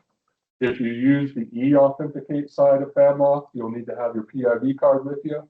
If you use the login.gov side of FAMOTH, you can set it up to log in without a PIV card. That's how you log into USA Jobs. There's several other applications that use that login.gov. Try to set it up both ways. You know, if you're going to have your card with you, use that e-authenticate, but make sure you have your login.gov account set up to where you can use that as well. And you may have to edit your email in your login.gov account. Login.gov allows you to have multiple email accounts set up under your login.gov. You may need to make sure that your blm.gov is your primary email account and not login.gov. So when you get to this screen, again, map focused, very, very map focused. You go into reports. You can pull WFDSS Classic. So if you know the name of the fire that you're looking for specifically, I'm not going to do it now because I'm in training and it's only going to be pulling out of the training records. So don't try to do it on the training side. If you want to pull a past incident, make sure you're on the production side because that's where all the incidents are. But all you should have to do is type in the name and any other information you need to find, and it'll search it, and then you'll actually download a PDF document of the past decision. They've done a really good job, you know, like a lot of the analysis too, that carried over in some fires. So if you had fires that had past analysis done and you wanted to see that past analysis for whatever reason, you can view that. For this training, are we supposed to select this or one item one? Say that again. For this training, is our screen just supposed to match yours right now? I'm just showing you the system, and you guys can be working through it if you can, if you are, yeah. So here's the point where if you do want to follow along, you should follow along with me. So within incidents, I'm going to click on incidents. Zoom in to Carson District.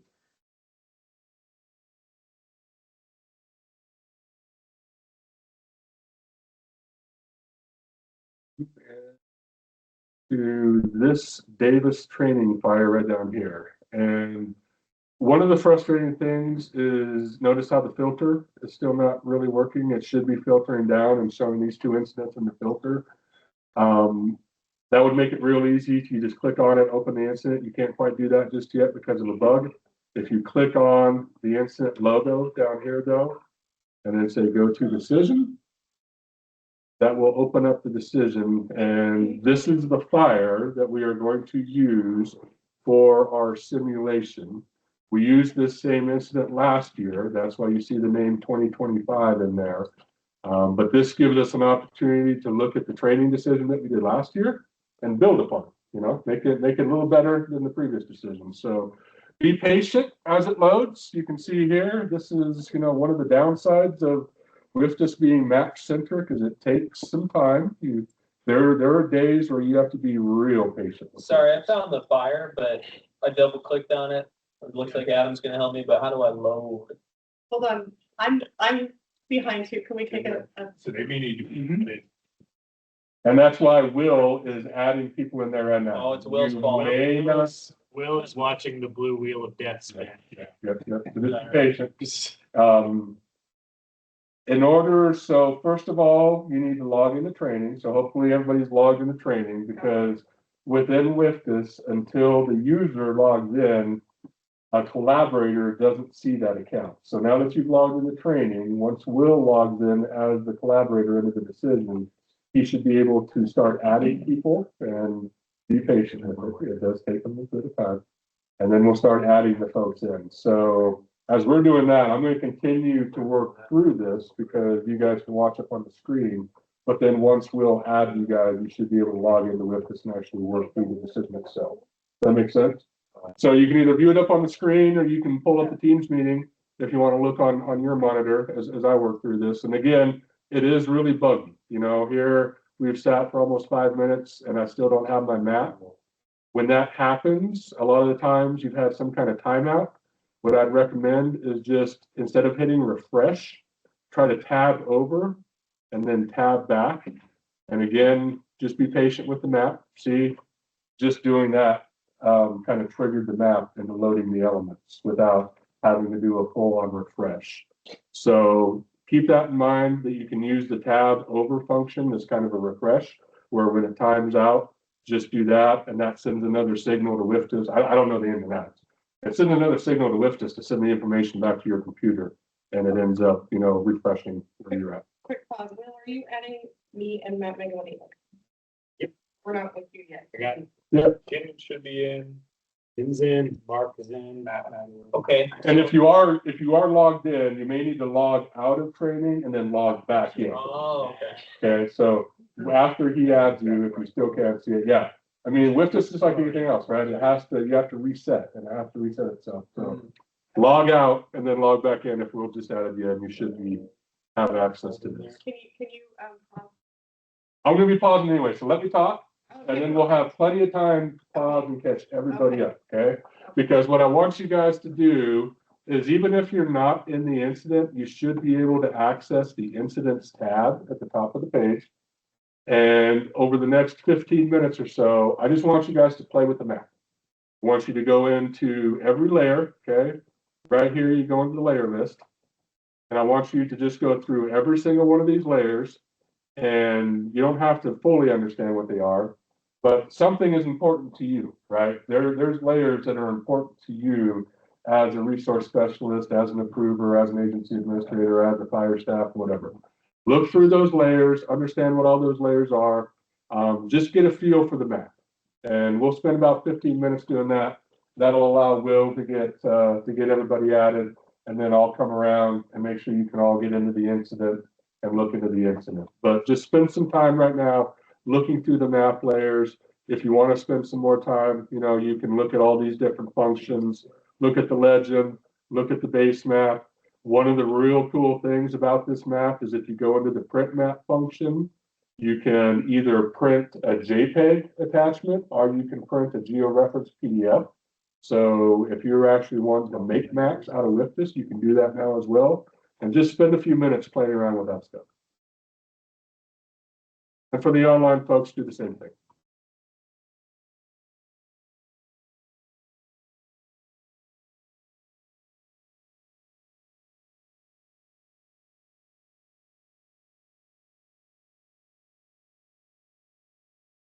Yeah, I'm clicking the hell out of this thing. I don't know what I'm supposed to push harder. And then watch all the way up. I mean, here it is. I've logged out, I've logged back in. Isn't that, wait, all you guys did was click the symbol? It should be in. How did you do that? How did your magic click just make it happen? Got to the incident. Okay, Where's your mouse? right here. I know. Yeah, you need a mouse. That's why. I just don't know. I wasn't thinking. Okay, so they got. Zoom into that. Keep zooming into that. It's a big symbol, but you gotta click. You're gonna want to see. Great. Logo right there. Yeah, look like I do. Anything more than that? All right. Okay. Put that time here, but. Right above that arrow, there's an option that says I know.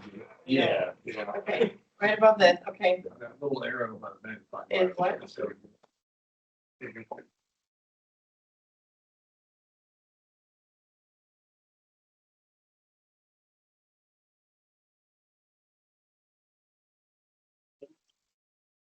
There.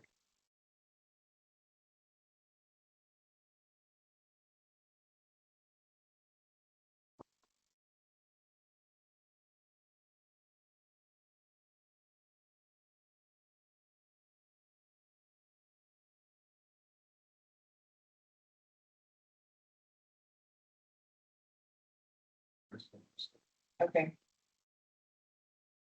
So I'm trying to get to, I'm trying to make my.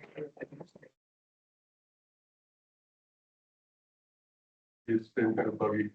So, click on that. Oh, that's where you were saying Let's this go to go. that signal. And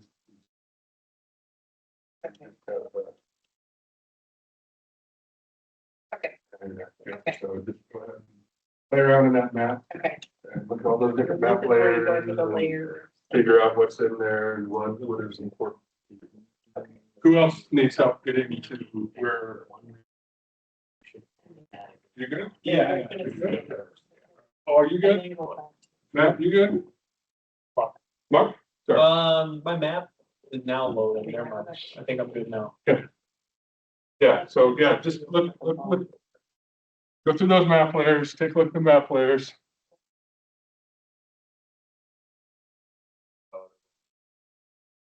Yeah, and again, if you hit a spot where you lose the blue spinning wheel of death and it's just a white screen, hit the tab over at the analysis tab. It'll load the map up and then tab right back. You're good to go. All these little bug things like that, I wish they weren't there, but they are, so we'll work our way through it as best we can. How did you get the layer list open? Go down here It's down to there. layer list, I see. Pancakes. the pancakes, that's right. You can make the map bigger. You can use these, if you're watching what I'm doing here, if you are working directly on the text side, you can arrow those over. That gets rid of the map almost entirely and allows you to use this full screen, which is important because a lot of times people don't see these other tabs that kind of get hidden to the right. So with this is, everything is left to right basically. So always make sure that when you open these windows, go through these tabs because there may be something in these tabs that's required for you to do. Collaborators are important. The point of contact used to be called the incident owner, in WFDS. Now it's the point of contact. That is there can only be a single point of contact for each incident, and that person can add other users into the incident. So whenever we as WFDS editors make ourselves a point of contact, we should also be thinking about our responsibility through the course of the incident. And if we leave to a fire that we're not going to be available for that fire that we were point of contact on, you need to go into WFDS, designate who your new point of contact is, and make them a point of contact in WFDS. If you don't do that as the point of contact, then your geographic area editor has to, because you didn't go through your checklist before you left for your fire. So keep that in mind. If you set that up as a point of contact, you're telling WFDS that you're going to be the point of contact for that incident until it's over. And if you can't fill that role, somebody locally needs to be identified that can.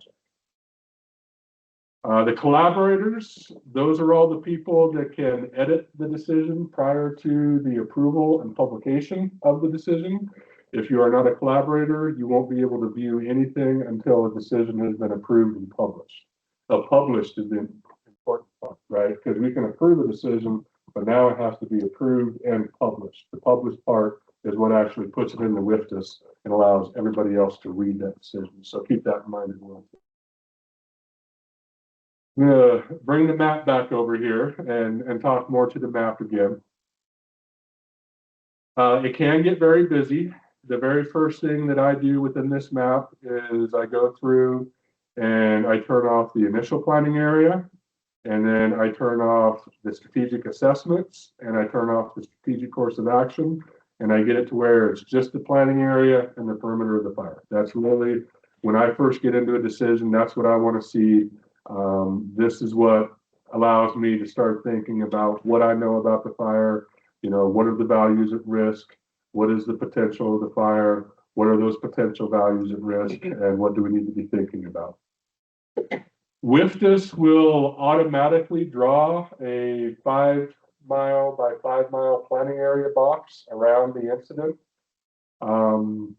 In training, you can create an incident in WFDS training, but in the real world application of WFDS, you will never need to create an incident because it's part of that Irwin feed, right? So as soon as an incident is created in Irwin, all that information gets pushed into WFDS and you'll be able to log into the incident. If you have an incident that is not in WFDS, more than likely it's a dispatch Wildcat issue. Somebody in dispatch needs to go into Wildcat and either push a button, approve a button, publish an incident, whatever it is in Wildcat, but it's something in Wildcat that hasn't pushed the information locally from Wildcat up to Irwin yet and allowed Irwin to push it down to all the other user platforms.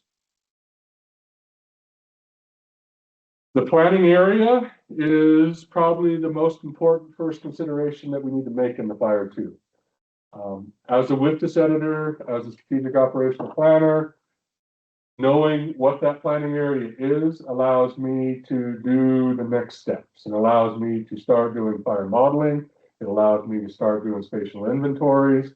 It allows me to start looking at values at risk. It allows me to start knowing what is that common operating picture? What does that theater look like? So the planning area boundaries are very important.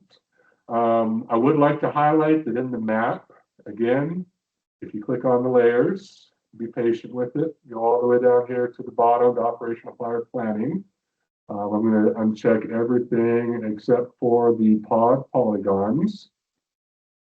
And then I'm going to turn my slider on, or the swipe tool. The swipe tool is a kind of a handy tool. You'll see here in a second. Tell the swipe tool that I want to look at pods. And that allows me to kind of slide that down here, right? So I got the pod layers. If I want to look at the pod lines, I can slide that up. And if I want to slide that back, I can. But I'm going to bring the pod layers into the map right now because remember, these pod boundaries are the potential operational delineation lines that when we sat down with the Forest Service a couple of years ago, many of the folks in this room, FMOs, fire planners, fuels folks, and whatever, we went through and we drew out these pods with the idea that the pod is going to be a predetermined planning area boundary for an extended attack incident. And in the Davis fire case, you know, I mean, right away, we kind of run into maybe where that doesn't make a lot of sense, right, Adam? Because on the Forest Service side, you got all these little tiny pods, and then as soon as you get over here to the BLM side, you got all these big pods, right? So that's going to have to be something that you guys, especially on the front, right? I think it's something you guys have probably worked through the last couple of years, something you need to be mindful of. But for the most part, on the BLM pods, the larger size extent pods that you have, we drew those out as a pre-planned planning area boundary. So what that allows us to do as WFDS editors is if we know that these polygons are pre-planned boundaries, we can come in here and either spatially, we can just clip it and say that's our planning area boundary and use those pod boundaries. But you got to be careful with that. One of the things that we're learning is the boundaries that we have for our pods are clipped directly to the roads, right? So if you want any kind of buffer off of those road systems, you're going to want to actually hand draw your planning area boundary. You're not just going to want to take the shape, right? You're going to want to hand draw the planning area boundary to include those buffers. So keep that in mind. Other considerations for planning area boundaries. I mean, what's the process that you guys go through locally when you're sitting down? Past fires? Yep, that's a good one. That's a real good one. We can go into the map, right? We can go into fire environment, fire weather, and there used to be disturbance history, fire privilege. Okay, that's what So, yeah, you can go through, I mean, this is gonna be huge. I probably should have done that. Let's see what it did. I mean, even without the past fire perimeters, it's just Yeah. local knowledge of Yeah, local knowledge. what features are out there. Right. And it may be the case, if it does get over, say, Mount Rose Highway, what does that mean? Right. We likely want to be rethinking about this decision, this incident. And so drawing it buffered, but generally on the outside of those, if it's on the other side of Geiger Grade, that's a big issue. Right. If it's on the other side of 395, like thinking of those, we want to plan for it. And if it's outside, we have more things to consider. And the question on this, how it's drawn here is we're already considering based off that perimeter, if it's over 395 or 580, we're bringing in more values at that point. So start planning. Yeah, if it drops into the basement. Right. Okay, so at this stage right now, it sounds like what we're trying to do is attempt to draw what our planning area is, right? Yes. So what is the swipe tool? What is that trying to accomplish right now? What are you swiping? What is it grabbing? What is that tool doing? So this is showing us at the pod boundaries, and the symbology I don't like because it's a gray fill with a gray line too, but you can see these gray lines here, the pod boundaries. Yeah. So what we're doing is we're looking at, and we're saying that in this case, we would be without a planning area boundary right now, right? So we're just looking at that perimeter and we're saying, what is our planning area boundary? Okay. Normally, before the pod boundaries, it was, I have to have my agency administrator in the room. I have to have my field manager in the room. I have to have a resource advisor in the room. Then we're going to sit down and we're going to figure out what's the potential of this fire and we're going to draw our planning area boundary. But by doing these pods, what we've done is we've set it up to where we have these pre-planned planning area boundaries. And like in this case, it may exceed that boundary, right? So here you see multiple pods. But what we've done is we've said that these are already, we've accepted the fact that these are going to be a planning area boundaries. So instead of having to get all that direction from everybody, we just start grabbing this polygon, and this polygon. And that is what summarizes our planning area. And by doing the pod boundaries, we're able to already have like a course national level risk assessment done where it summarizes how many transmission lines, what's the population base, how many what's the WUI component. All of these can be quantified through the RMA dashboard by using pods. So that's what we follow. For the swipe tool, the other way I've used it more is basically grouse. I don't want to view it all the time on the map, but I can swipe it down, take a quick look, swipe it back, give me kind of awareness without the cluttering of the map. So it allows you just to, instead of toggling layers on and off, you can quickly move it. Right, like, a good one here would be like the structures. Yeah, coming in, you're not familiar with there. That's what tool. Yep. Any of the analytics that we're looking at, whether it's PCL, SDI, the swipe tool makes it real handy to just overlay it, look at your fire, and then swipe it down, look at it, and then not have that up to distract. And when I got my swipe tool up and I'm dragging it and it's the same color on both sides and nothing changes. That's because you haven't selected. You need to learn how to use the swipe tool. Select which piece? Yeah, the bottom piece there. You need to tell it what layer you want to see when you swipe. Okay. Have I not done that? Thank you. Sure. So with the planning area, you can redraw those, and this is important. This is a skill you're going to need to understand. I would definitely, whenever you click on the drawing tool, again, it's this drawing tool down here, it's a pencil, go into the feature layer, and in this case, we're going to redraw. I'm just going to quickly redraw the planning area, okay? So I'm going to zoom out like that. Sorry, that makes sense. And then I'm going to go into the pencil. Thank you. Now it's great. Go in the planning area. And there's a couple different things you can do here. You can actually copy a feature over. I'm not going to get into that right now because, again, when you're drawing the planning area boundaries, if you copy the pod boundaries, they're clipped directly to roads, to the rivers, to whatever geographic feature, made that a boundary.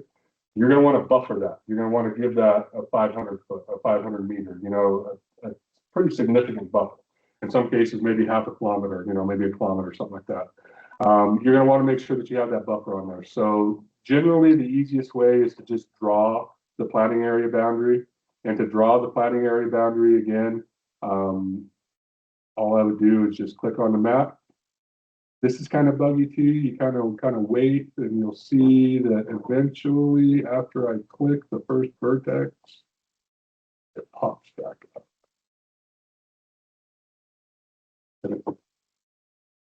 So there, see how it cleared that out?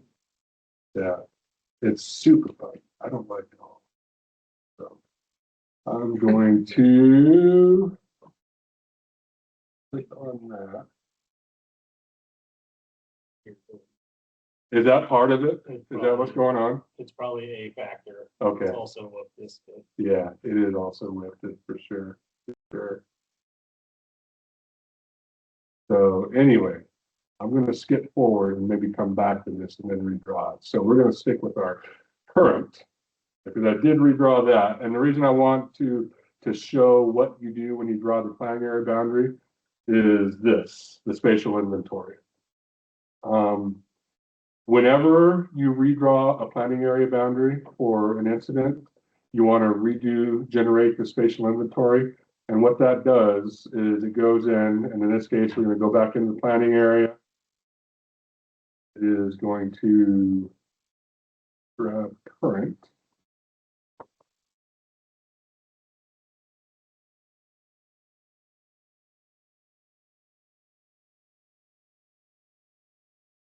Having no luck whatsoever here.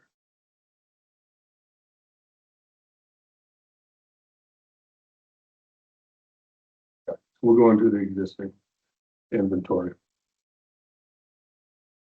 And what this does is this provides a clip map of the planting area boundary and shows on the national scale what all of the different information is within that. So here you can see there's a total of 71. So I'm going to change out this to show as many as we can anyway.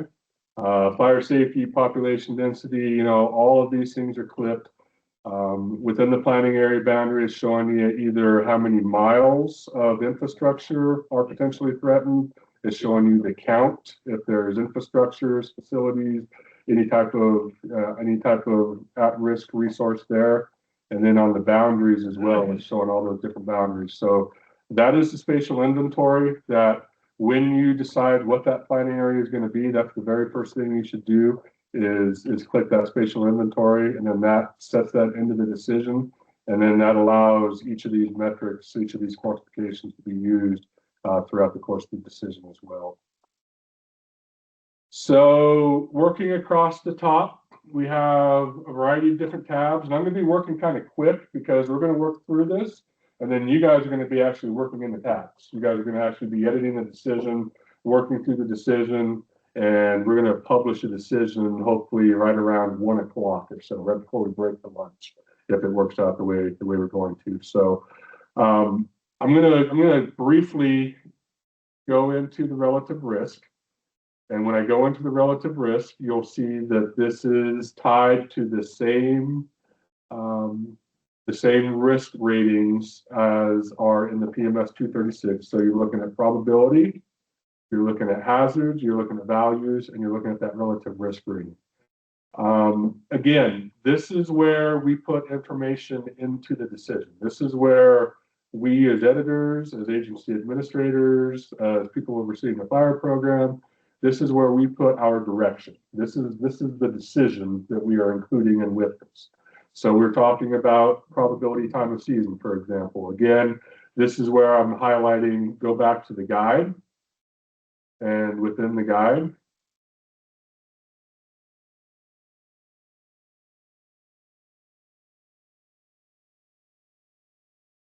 see all that information that you can copy and paste, but all those ratings are in the guide right here. So that's gonna be part, I'm not gonna sit here and talk about how you guys should type this up or, what should be important to you. You guys know what's important to you, right?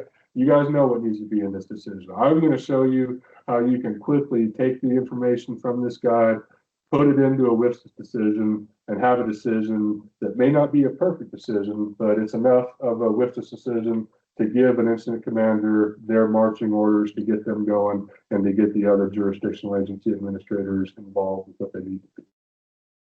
So the relative risk is important. As one of the things I do want to highlight, because we're going to have multiple editors working within this decision, general rule of thumb is one editor per tab. So that means we only have one editor working on the relative risk. One editor would be in the strategy section working on strategy. One editor would be in firefighter safety working on the firefighter safety. One editor would be under the organizational complexity assessment.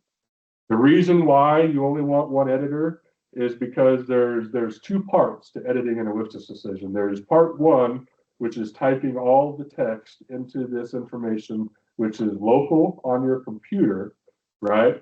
And then part two is once you hit save, then you hit this ready for publication button down here. Once you slide that ready for publication, it takes all the information from your computer, pushes it up into WFDSS. So if you have multiple people typing in that tab at the same time and sliding that slider over at about the same time, there's potential for conflict there. So just keep it in mind that if you have multiple editors working in a decision, each editor, one editor per tab, okay? And just keep it clean. That's probably the cleanest way to do it. That way you're not stepping on each other's toes, you're not canceling out each other's edits, you're not doing weird stuff on top of each other. The other thing is, like I said, when you're done with the edits, make sure you hit save. Once you hit save, if you're missing any information, if there's something else that WFDSS is needing, it'll tell you. But then after you hit save, you still need to come over and hit that ready for publication. So those are some of the considerations of working with multiple editors that you need to be aware of. In the case of the strategic assessment is a standalone statement that should be prepared. And then once you get to the strategic course of action should have all of those incident objectives, all of those incident requirements that you would normally put into a WFDSS decision. That course of action can also be, listed as that strategic course of action. So what we used to type up as a course of action in WFDSS, and we used to maybe have multiple, we'd have 4 or 5 courses of action that we wanted the team to take. That is now called a strategic course of action. So just keep that in mind. Changes in terminology. Again, on any of these tabs, make sure that you're using that arrow on cost.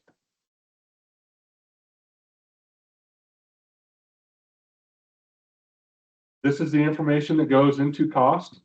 Again, you can see there's not a lot of analytics. There's just the final cost, the estimated final cost. That's a WAG, right? We base that off of historical costs, and then there's a couple tools that you can use to help estimate those costs. One is an ISAP cost estimator. The other one is the NWCG cost spreadsheet that is based off of the EI suite changes that they do annually. They update the daily cost of each of those resources. That spreadsheet includes that. So if you want to download those spreadsheets and actually do some better analysis, you can. But for WFDSS itself, you only need an estimated final cost along with the narrative that goes in here. And this is one of those things, there's still going to be a cost limit in WFDSS. Don't let the cost force your hand in WFDSS. Too many times I've seen units, create a great WFDSS decision and then put like a $700,000 cost limit on it. It's like, why would you do that? Just wag it out. Nobody cares really once you, around that 1.5 million. I would on a normal type 3 incident, final fire cost, especially if you have aircraft, you're going to be 1.5, So be thinking about that right off the bat. You should, I recommend never doing a WFDSS decision that's less than 1.5 million estimated cost. I wouldn't do it. The other thing is, 3 million basically for a normal Nevada type 3 incident. This is based off of historic costs, so that doesn't include what the cost is going to be here in the next couple of years, obviously, but our normal historic cost would probably be about $3 million an incident for your normal Nevada type 3 incident. And then anytime you're bringing in a CIMT, my previous recommendation would have been always do $10 million right off the bat. That way you've got your notifications made and you're giving the team a $10 million checkbook to at least get in the door, get the organization going, get their feet on the ground and get going. Now that's probably going to be, a little bit high. I would recommend probably 15 million, probably more realistic, right? I mean, that's really when we start tracking costs from, and Jonathan's a finance chief, he can probably tell you, but from all of my past IMT experience and got quite a few fires under me, we really don't track costs until about day 5 of the fire. That's when we finally got our feet under us. Our finance chiefs finally got a good feel for everything. And it's about $15 million at that point. When you're looking at a CIMT, you already spent 15 million. So I would definitely, keep those limitations in mind. Firefighter safety. Again, we've talked, we talked a lot about suppression difficulty index over the last couple of years. Now WFDSS is actually incorporating that as a safety metric into the decisions. I don't necessarily agree with how we're communicating it. I mean, a pie graph that shows that, what is that? 28.3% of our planning area is the lowest difficulty ground. That means a lot more to me on a map. So that's how I would use that, but it's kind of cool, to have this breakout. Yeah, exactly. Any of those metrics that are available through the RMA dashboard, you can change them here and it should adjust over, the graphs anyway. I noticed that for PCL, it didn't adjust over, but snag hazard, this graph is probably a little bit more relevant for snag hazard. So at least here we can say that within this planning area boundary, the majority, 22% of that planning area boundary has a low snag hazard, but you still have 2.6 of that planning area boundary that's got an extreme snag hazard. So that's an area, that you're probably going to want to avoid putting people, at least initially, until it can be assessed and, better controls put in place. So those are all things that you can take a look at. The other thing too, I wanted to highlight while we're in here, is all of these boxes, the editor functions are the same in every box in every section.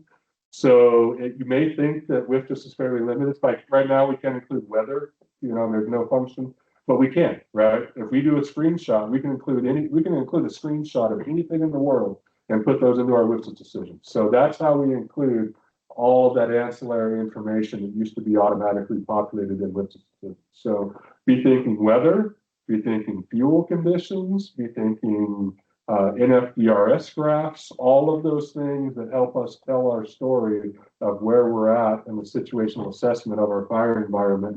Those are things that we should be including in the WFDSS decision. And that score sheet that I came up with, that highlights most of that. I mean, if you're hitting all 20 of those, you've attached a lot of different things, a lot of different maps, and a lot of different analytics to it. So that's how I would use that. The weather and smoke is a new tab. I think this is something, weather and smoke works. This is something that they're going to be developing in the future. So hopefully what that means is you click on weather and smoke and it pulls over and pulls in the actual gridded forecast for your planning area. That would be nice, right? But I don't know what that means yet. The other part, as we're working left to right, is the organization and complexity assessment. This is again the PMS 236, but this is part C and E of the PMS 236. So every fire requires us to do parts A, B, and C of the PMS 236. Complex incident management team fires, complex incidents require part D of the PMS 236 as well. So when you go through here and complete the organizational assessment, and like in this case, we got 6 items that are rated out as high. Once we hit save and publish, that should open up part D, and we have additional information that we need to go in there as well. But for right now, the reason that's not being triggered is because we still have 3 moderates, so it's not triggering that, and it's ready for publication. But just keep that in mind. If your complexity assessment shows that you are at a high with all high ratings, it's going to open up that part D, and you're going to have to go in there and edit that. The last tab is the decision approval assessment tab. And this is going to be important, right? This is going to be probably the most important tab of all the decision. And one of the things that I do like with new WFDS is that in the published decision, the decision rationale is the very first thing in the decision. Where in the old WFDS decisions, it was buried. It was always the last thing that nobody really read unless they were truly reading the PDF. So the decision rationale is important because that is where we're going to highlight each of these considerations that we made while writing the decision. And in this case, again, going back to the guide, we have language that you can cut and paste directly out of the guide and paste into your decision. I highlighted, was that the Connor fire that you guys included the delegation of authority in the decision rationale? Yeah, that was a real good strip. I would definitely recommend that if you guys, that's something that I think, you know, more units ought to do, is look at including specifically that leader's intent letter within your WFDS decision, because then you don't have to, you've already typed it up, right? I mean, that is your intent. That is what you want them to see. So you don't have to copy and paste it. You don't have to do anything more. Right there. That's what they're seeing. So good job on that. Within the decision rationale text, though, you have the ability to add as much text as you want. So be thinking about that. There's no limit to it. And then in addition to that, for example, one of the things that I would recommend is, and the reason now I should be able to edit. And for example, say I wanted to bring in a map. You can do it a couple different ways. You can either do it that way, or I think I have a map here pulled up already. Yep. So I use, you know, and this is one way you can do it. I can either export that just as a JPEG, and I can bring that into the JPEG, or you can do a screen capture just like that. Go back into your WFDS decision, and then it's just a matter of copying and pasting, right? And then you may want to format that a little bit. So this is the resized image. If you paste it in there and tell it that it's the original DPI or the original resolution, it's going to make that image as big as it can be, and it may push some text around. If you want to scale it down, you can scale it down to 25%, you can scale it down to 50%, you can scale it down to 75%. So you can scale that down, and then within the advanced editor too, you can do all kind of formatting. You can do bulleted lists, you can do numbered lists, you can put tables in there. So really your creativity, and as an editor, the time that you have to do this is really the only thing limiting your decision. Don't think that you're limited in WFDS decisions or just what's in there. We can copy and paste anything and everything into a WFDS decision. So if you have fire behavior modeling, if you have camera images, if you have, you know, anything that you want to include in there in that WFDS decision to help tell your story and help analyze that situation, that's where it goes.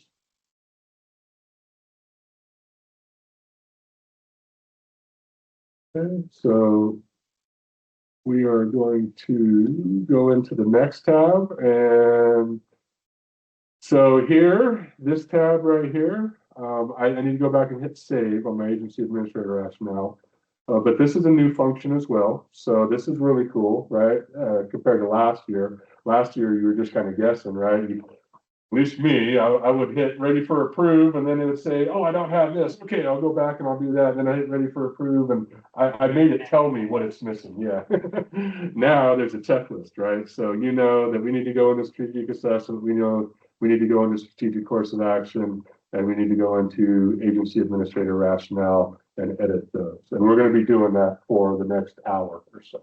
And that's what you guys are going to be doing here in the class, is you're going to actually be doing that editing. So over the next hour, what I'd like you guys to do, you have to leave, right? You're not going to stick around? Okay. What time are you leaving, right?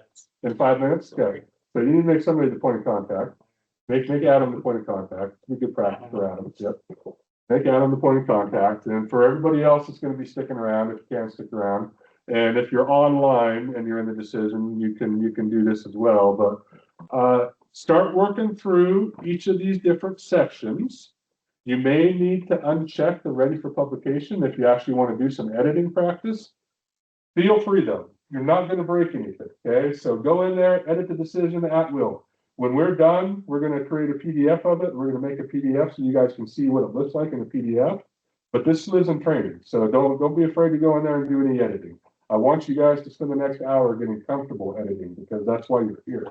And then I don't know exactly how you guys do it locally, but a lot of times this is how we do WFDS, right? I mean, we'll bring in the group, we'll set it up on a projector, we'll have somebody driving, and then everybody's just kind of working, you know? So if the editor needs everybody to kind of pay attention and give them some feedback, you know, they'll say, hey.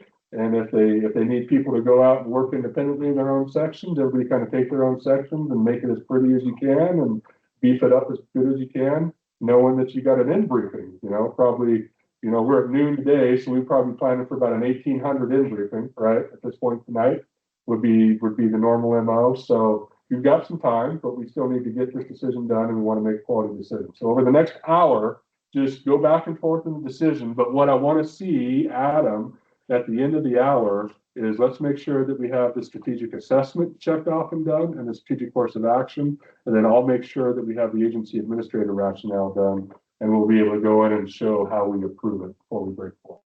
Make sense? Yes. So in the training version, you mentioned that only one editor on the tab each time. Yes. Don't play around right now or?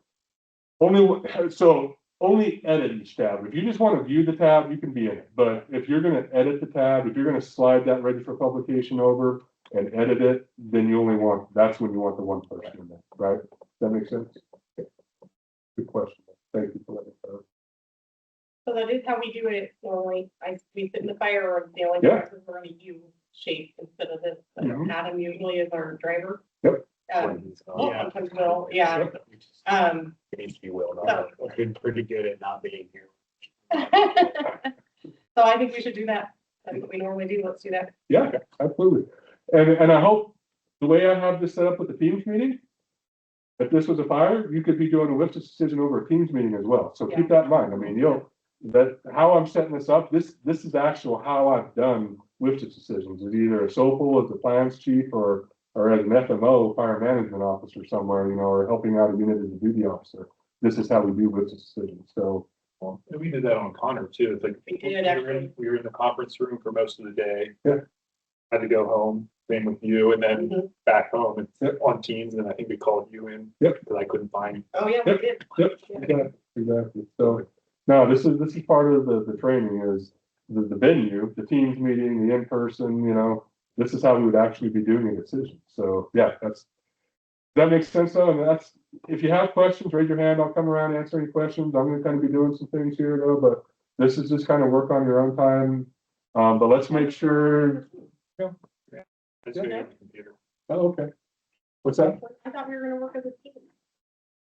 We're supposed to do it individually? No, we are working as a team. Oh, okay. Adam is the point of contact. So I want Adam to kind of coordinate and just make sure, like if at 12:30, we don't have a strategic assessment yet done, I want Adam to say, hey, you need to get this done. Yeah. Okay? And for the online folks, you guys can participate to the degree that you can. If there's any additional questions, hit me up. But yeah, we're going to be kind of bouncing back and forth and working loosely. So I'm going